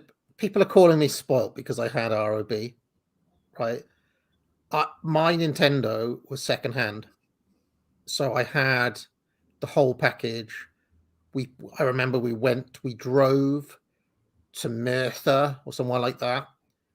It took us ages to get there, and they basically sold it in a cardboard box. They had all of this stuff that you can see here, pile of games. And the lot also included magazines going back to like early 80s. So it was like, I don't know how my dad managed to find that, but yeah, we got a secondhand lot, which included like a massive retro games magazine package. I would say that purchase was probably quite pivotal in my life. The magazines in particular kind of helped transform me into the nerd that you see before you today. So there we are. And unfortunately, and I've told this story a number of times, because I then had a Nintendo, my dad thought that I would no longer need my ZX Spectrum Pharaoh, and he sent it to my cousin in Iran. Oof. I went fucking crazy. I still haven't forgiven him for that, even today. I still bring it up on occasion. It's one of the two things he did when I was a kid. That the other one was when I was like, "Where's my rabbit, Dad?" Oh, he's run away. He's run away. I found out years later that he'd gone up the hills or the mountain, taken the rabbit there and released it into the wild because it kept on eating his grapevine in his greenhouse. So yeah. Anyway, Brilliant. those are the two things that things like that you don't forget, right?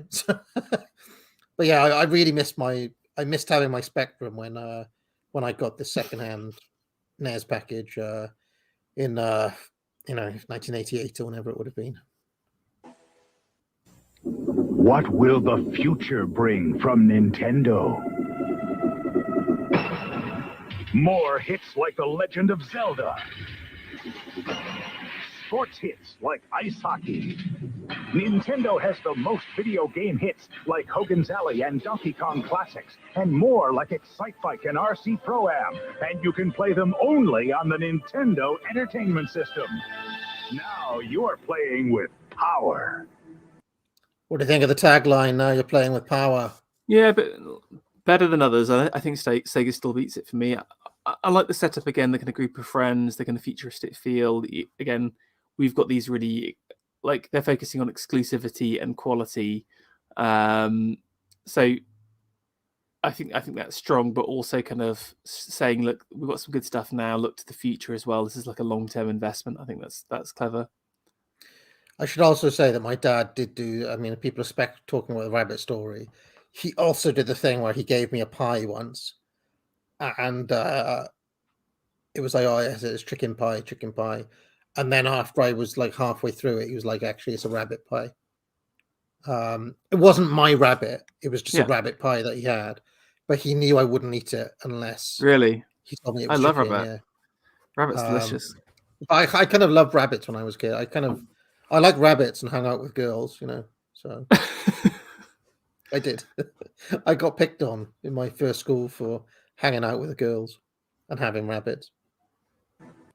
Did you see the latest Nintendo newsletter? Whoa, nice graphics. I'd like to get my hands on that game. You mean you haven't played it yet? We can play it on my Nintendo Entertainment System. Look at this. You've got the Chad and the nerd. This is literally like, yeah, you can buy the affection of Chad.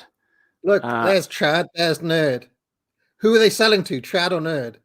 Who's the advert here to? Nerd. I mean, something to nerd. I mean, at the background, I'm pretty sure that's like a Bauhaus lamp. That's like a designer lamp made in the 20s. So this is kind of like super affluent families as well. They're signaling to. They've literally got a globe in their room. I mean, that's pretty cool. Newsletter? Whoa, nice graphics. I'd like to get my hands on that game. You mean you haven't played it yet? We can play it on my Nintendo Entertainment System. It's The Legend of Zelda, and it's really rad. Those creatures from Ganon are pretty bad. Octoroks Oh, God. And they drop the rap. takes levers too. But with your help, our hero pulls through. Yeah, go Link. Yeah, get Zelda. Awesome. Man. I'm now wondering how the hell this company ever sold 60 million. What the hell is this advert? It's terrible. White nerd rapping. At least it's a little bit different. At least they're trying to target a niche audience of these affluent nerd children, or again like the parents who thought like I can make my child more popular. I think that's a clever reason to convince people to buy your games console. Is that true? I mean, yeah. In my experience, being like playing Zelda didn't win me the. It doesn't. Yeah, obviously it doesn't matter about reality though. But selling the idea of, think about how many kind of middle class, they're both, both parents are working, they're out, I can't spend time with my child. The child becomes quite like quiet and, maybe into rabbits. how can I make my child more popular? let's buy him a NES with all the stuff. You know, that was the sell. They probably saw this advert at EA. Intense. The Nintendo Entertainment System. Your parents help you. We haven't seen a Super Mario Brothers Yeah, advert it's interesting. yet. Yeah, it's interesting. In my mind, that was the big selling point, but we haven't seen Mario yet. Hook it up. The Legend of Zelda sold separate. The challenge is Metroid. The power is Nintendo. Defend the planet Xephus against... Speaking of spoilt, do you see that?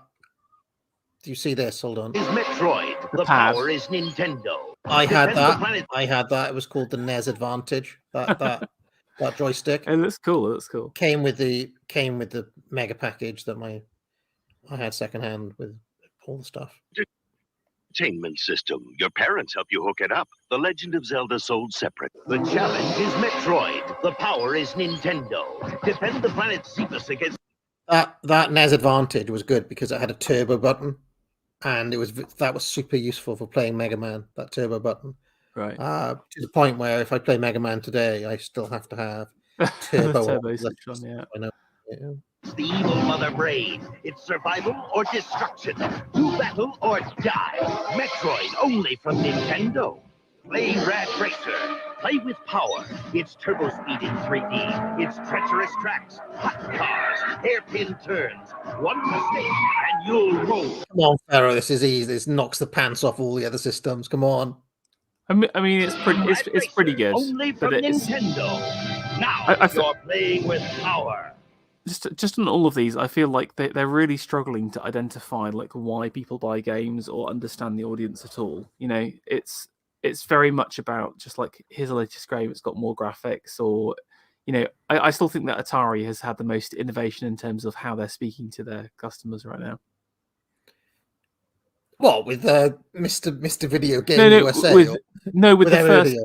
With their first whatever Generation 2 or whatever it was. Yeah, that they, from just seeing these adverts, thought about who's buying the games and tried to message them in a totally different way.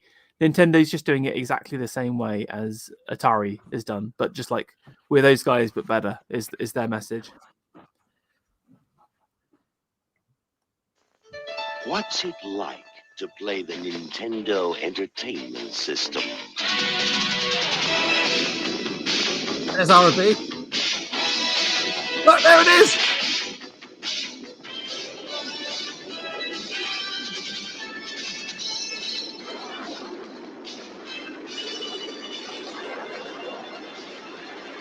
The Nintendo Entertainment System. Now you're playing with power. They really pushed ROB a lot harder than in my imagination, because I don't think many people, like, I was the only person I had ever met who had him. So I'm kind of surprised at how prominent he's been in these adverts, because Gyromite is not a great game if you play it with him, because it's basically impossible. But even if you play it without him, it's not a brilliant game. You know, you play these two. If you've never seen it, there are these two professors. One of them's in a white kind of professor's outfit, and one of them's in a brown one. And you basically have to walk through these levels, and there are these pillars that on the second controller you have to press A or B to move them up or down, and that was the robot's role. And if you time it wrongly, it can squash you up against the ceiling or whatever. That's the whole game. I'm just surprised how prominent it is in a lot of these adverts. Yeah. Watch Zelda become a legend on your Nintendo Entertainment System. Zelda! Which way you go? Good times. Yes. Pee hands. Levers. How is this? Presumably this guy was famous in some way, because I don't understand what's happening. He looks like they've hired some kind of Brooklyn mime artist, or like Andy Serkis the early years. What on earth is this advert? There's so many better ways to sell Zelda than this advert here. Also, this like here's the monsters in Zelda. Like that's not the selling point of Zelda. You know, that's so weird. Such a strange thing. Atrocious advert. Zelda! Zelda! Zelda! The Legend of Zelda. A never-ending adventure new for your Nintendo Entertainment System. Zelda! You left him for dead in Konami's Castlevania. How foolish to presume he'd perish without leaving a curse. For now, in Simon's quest for Nintendo, fate stalks your very being, and you need more than clues from cowardly villagers to survive when day turns into night. But just keep telling yourself it's only a video game. It's only a... Huh? There you go. Good night, Mom. This is how it feels to own a Toys R Us store. Every toy I ever dreamed of was 18,000 more. If your child is dreaming about Nintendo, the control deck with bonus game pack is only $79.90. It's the first appearance of Mario properly in these. I mean, so strange. Where is he? I wonder if they ran a separate advert for him or something. At Toys R Us. Satellite guns just $19.99. Game cartridges from $29.99 each at Toys R Us. I jumped. I won the Super Bowl. Pause a second. Toys R Us. Like if you see the products they're showing, it's also Zelda, Metroid, and Mario. So I think again, Toys R Us probably knew the market better than Nintendo's execs at this point. You know, they're taking the best sellers and putting them up front. Again, like the light gun. And again, do you notice no Rob whatsoever? It's really interesting. Yes. I feel like there's this big disconnect between what they think is going to sell well in the marketplace and like what actually happens. You know, this is classic. I mean, I feel like there's a disconnect between what Nintendo themselves pushed and these adverts as well, though, because I had a lot of the bump that came with the games, like posters and all that sort of stuff, and the posters were like, it was all about Mario. It was all like Mario is a lot more heavily featured in Nintendo's own stuff. Okay, so interesting. I just find it a little bit odd that he's not. I found a UK advert here. Cool. It's sadly very diverse, but let's have a look. Nintendo, the system with quick loading cartridges and over 90 of the hottest titles ever. Games like Duck Hunt, which test your shooting skills to the limit. Games like Super Mario Brothers, where you battle against the evil Koopa Turtles. Go for the joystick for extra control, or go for head-to-head remote control. The hottest games are on Nintendo. Nintendo, the world's #1 game system. What do you think? Again, it's pretty good, pretty standard. Again, just kind of showcasing the best stuff, and again, like at least the tagline here is like you're getting that kind of social proof stuff going in. I've been pretty underwhelmed by the Nintendo adverts, to be honest. Terrible, yeah. It's been rubbish. More Mario required. Let's watch a couple more, and then we'll maybe have time to squeeze in the 16-bit, and we'll have to put a but. You've got 6. Is it 6 or 6:30? I actually probably have to head a bit sooner, so maybe after this, I'll have to scoot off. Sorry. Never outgrow it. I'm the creator of Ultra games for Nintendo, like Metal Gear, where you're a commando searching for deadly weapons. Defender of the Crown, with strategic castle sieges, raids and destroyers, and skate or die in 5 rad events that pit you against a friend or bionic Lester. So check out Ultra games. Remember, I'm never farther than your TV. Weird. Behold the works of Gabriel von Sanchez. His art was ambitious in its scope. His masterpiece was, of course, Dance of the Anarchists. Young Pharaoh's just perked up. You're loving this advert, Pharaoh. Pretentious young Pharaoh. Brilliant. Sanchez then began to play Ultima Exodus, the role-playing video game from FCI. It was a strange turn. Sanchez loved the game, and he spent less and less time in the studio. He was never the same. Consider Man with Dog. Ultima Exodus for the Nintendo Entertainment System. Once you start playing, nothing else matters. Is that not a sad indictment? That is the truth. It's like the destruction of culture caused by video games. They knew what they were doing. Absolutely sinister. There's a grandfather with a little kid here, so I'm wondering. Okay, go on. Yeah, this is wholesome. Wholesome. We've got a fireplace in the dog. Sleep in the Toys R Us store. and he woke up with toys from the ceiling to the floor. We got the Nintendo action set, including the control deck with double game pack and Zapper light gun for just $99.99 at Toys R Us. And we have all the hottest game cartridges. You know what's really weird about all these Nintendo adverts? It's like it launched pre-established. It's like there's no. I mean, the the one with ROB in it. That was the launch commercial in America, right? It's like it launched fully formed, and I'm wondering how they managed to do that. I mean, maybe it's because they had the library from Japan because it came out a year or 2 years before in Japan. By fully formed, you mean like with a full complement of games? Is that It's like oh, you already know about Mario Brothers. You already know about they're already selling Zelda and whatnot. They're already selling like what I would consider to be second, third, fourth wave stuff. Games, yeah, maybe in the launch. It's kind of weird that. Because usually a system comes out with a launch title these days, right? But it's like, oh, we've already got everything already type thing. Been a bit surprising that. Just at great everyday low prices. Love growing up with my Toys R Us kid. Toys. They also haven't made a deal of the fact that the console comes with free game, which I think every NES was bundled with Mario, right? You got it free, and most of them that I can remember came with Mario and Duck Hunt, and none of the adverts say buy a NES and you'll get Mario and Duck Hunt. I thought it'd be a major selling point, but no, apparently not. So, do you have to go now, Pharaoh? Or yeah, I do. Unfortunately, sorry. That's no problem. Well, what I'll do is I'll change the title of this. We'll put a bow on it. I'll say video game adverts 1977 to 1991. I think is the cutoff point really, or 1990. And maybe Part if we two. fancy doing this again one day, we can. Sounds great.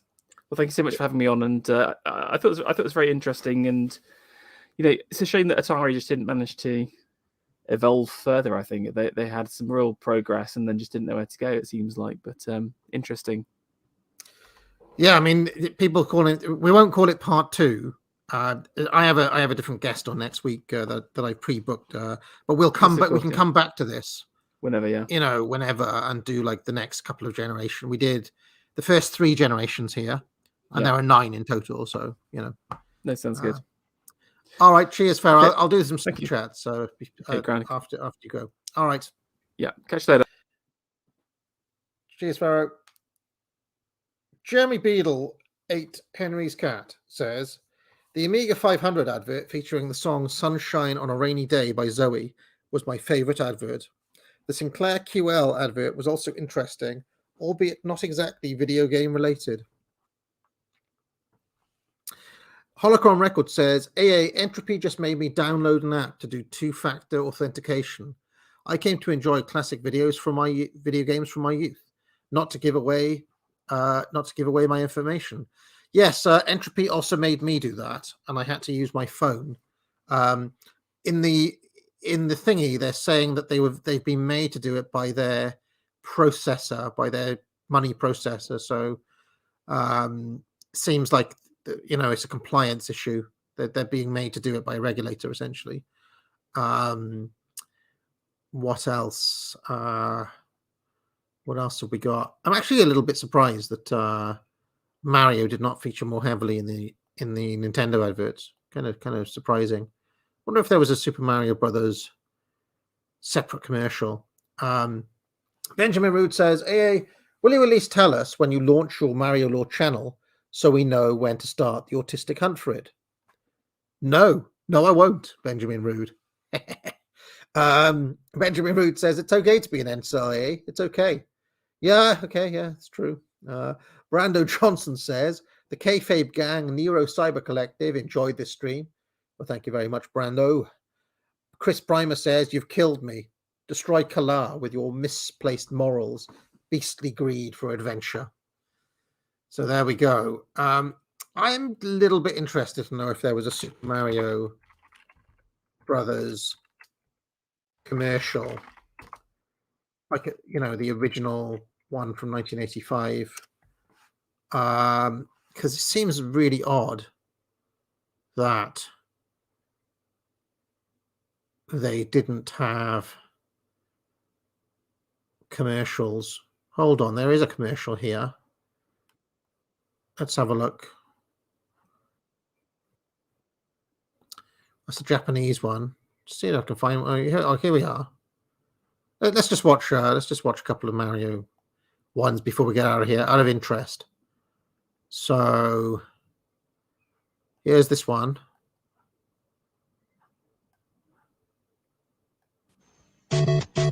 Family コンピューターに夢の大冒険ゲームスーパーマリオブラザーズ秘密の力で大きく変身地上に地下に海に空に次々に展開する不思議な世界スーパーマリオブラザーズ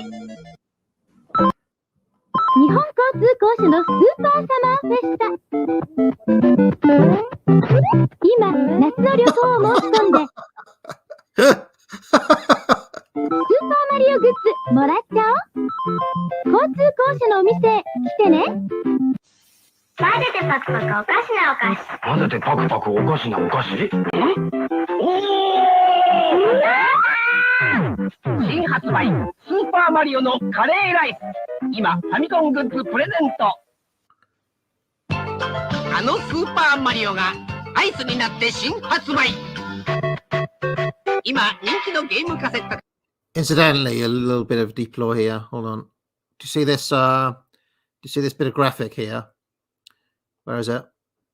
Let me show you this graphic. プレゼントあのスーパーマリオ That graphic there was used on the art for Super Mario 2, which is called Super Mario USA. I remember seeing that art everywhere. It was on lots of stuff. This graphic right here. Even though obviously this is Koopa and all that. I saw that particular one, just the cutout of Mario, I believe, is on the front of the Mario 2 box. You nerds can verify this, but and notice it's still the red dungarees with the blue underneath. They didn't formalize that until Mario 3. がアイスになって新発売今人気のゲームカセットかジョイボールが当たるスーパーマリオアイスでスーパーチャンス詳しくは袋を見てね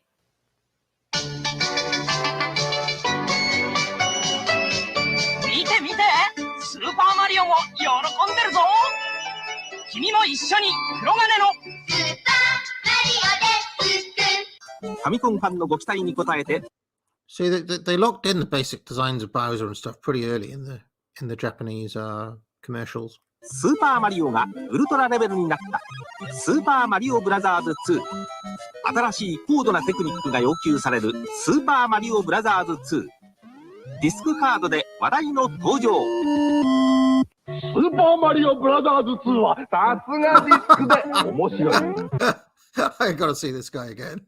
Amazing. Oh, I might have to clip that guy. I love him. 登場スーパーマリオブラザーズ2はさすがディスクで面白い If you've ever played this game, it's fucking hard, by the way. It's called the Lost Levels on All Stars. I've completed it once on the SNES years and years ago, and I've never pulled up my hair out more. It's so hard. I did it with Luigi as well because he jumps higher, but yeah, it's fucking hard. 向かってくるけどやればやるほどディスクシステム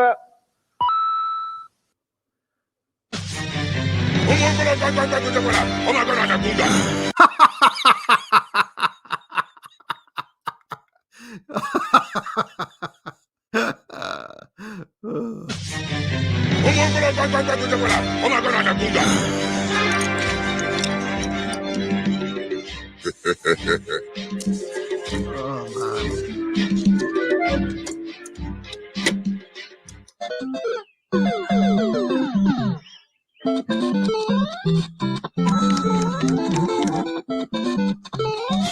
Nintendo, it's fantastic. What a weird video. Bizarre video for Mario.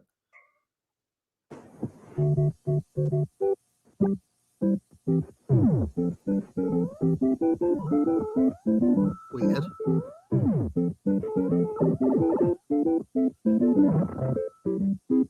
Weird. Very strange.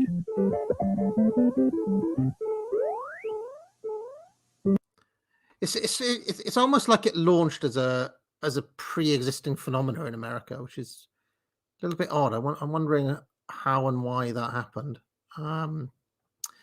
There's just one more.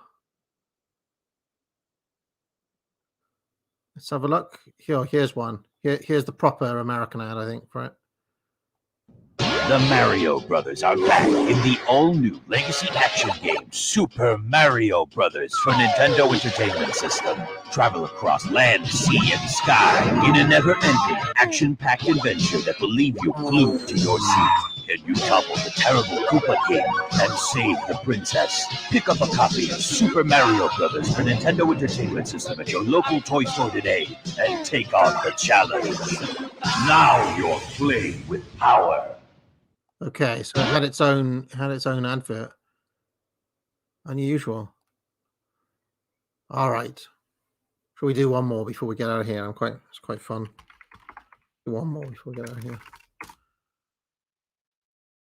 Because Mario 3 was one of the biggest games of my childhood when it came out. So let's just have a little watch of that before we get out of here. 新しい冒険が今始まろうとしている。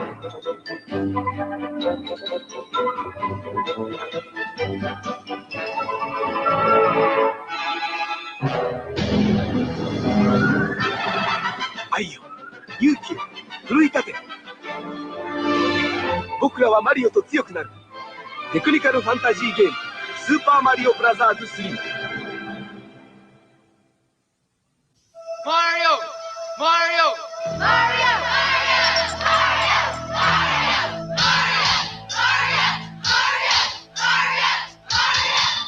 Bloody hell.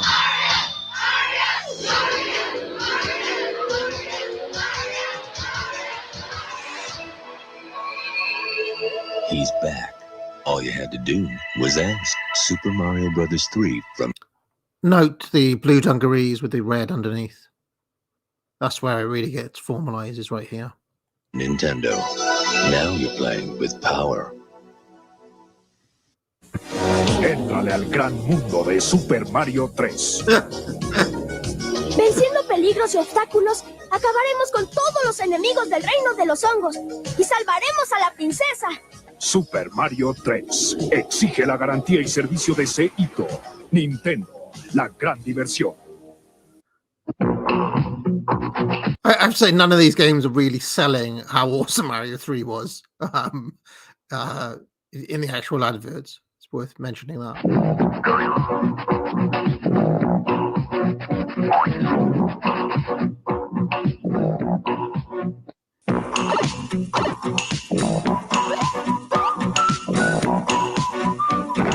Super Mario.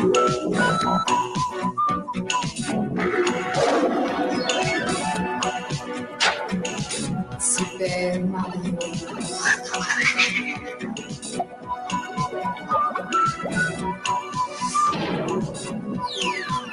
Super Mario dans Super Mario 3 de Nintendo. Amazing. It's happening everywhere. Mario fans are jumping up and down over new Super Mario Brothers 3 fruit snacks. Meaning your favorite Mario 3 characters are now something you can eat. You'll jump at the chance to try them. Find a Blue Princess fruit piece in Mario or Link. And win a free t-shirt. Or, for a chance to win a t-shirt, no purchase necessary, send a self-addressed stamp envelope to Box 1164, Grand Rapids, Minnesota, by October 31st, 1991. There's a fun little character coming.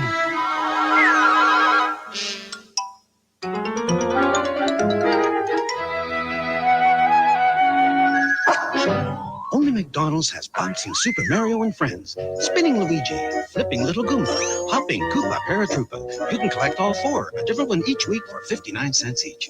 Wonder how much those are going for on eBay now. Buster, can't you quit bouncing around? If you want to know a little bit of Mario lore, Goombas are said to be traitors to the Mushroom Kingdom. They're actually of the Mushroom people, and they have chosen to serve Bowser of their own accord. They haven't been brainwashed. They are literally just traitors to the Mushroom King and his heir, Princess Peach. Yo, Johnny, Mickey D's. Okay, thanks. Ah!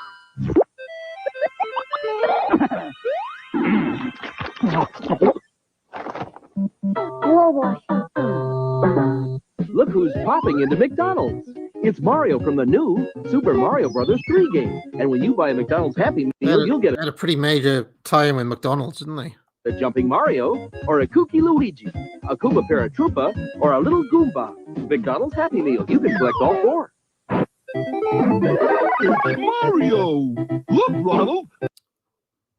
Mario's mystery block makes him big. And my magic box makes us lunch. Now, one thing I have not done in my consideration of Mario lore is considered whether he exists in the same universe as Ronald McDonald and Grimace, and if this crossover is actually canon or not. I have no idea about that. What's in McDonald's Happy Meal? One of 4 Nintendo Super Mario Brothers 3 toys. A Mario toy that jumps, or an acrobatic little Goomba, a pullback Luigi, or a hopping Koopa Paratroopa. One toy with each Happy Meal you buy. All right, so there we go. Just been a couple of last-minute super chats I've seen. Holocron Records says, AA, since you now own a Switch, play Bowser's Fury. It is the best Mario game in years and redefines the series while keeping everything you love about the franchise.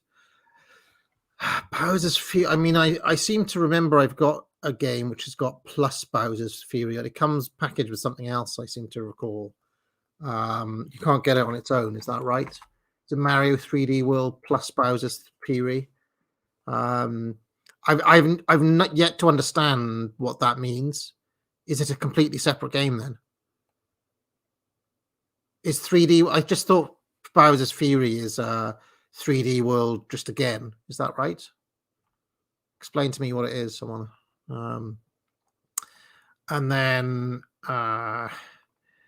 Holocron Record says, I recently watched the extended cut of the Mario 90s film and was pleasantly surprised by it. I hated the original cut, so I think you should give it a try.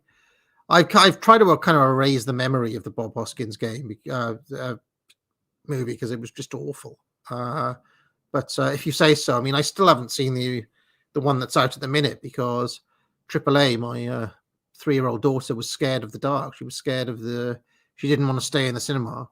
And so I had to leave, even though I bought tickets. Didn't get a refund. Just sat outside as the film played, watching popcorn, eating popcorn in the bar there. All right. Thank you very much, everybody.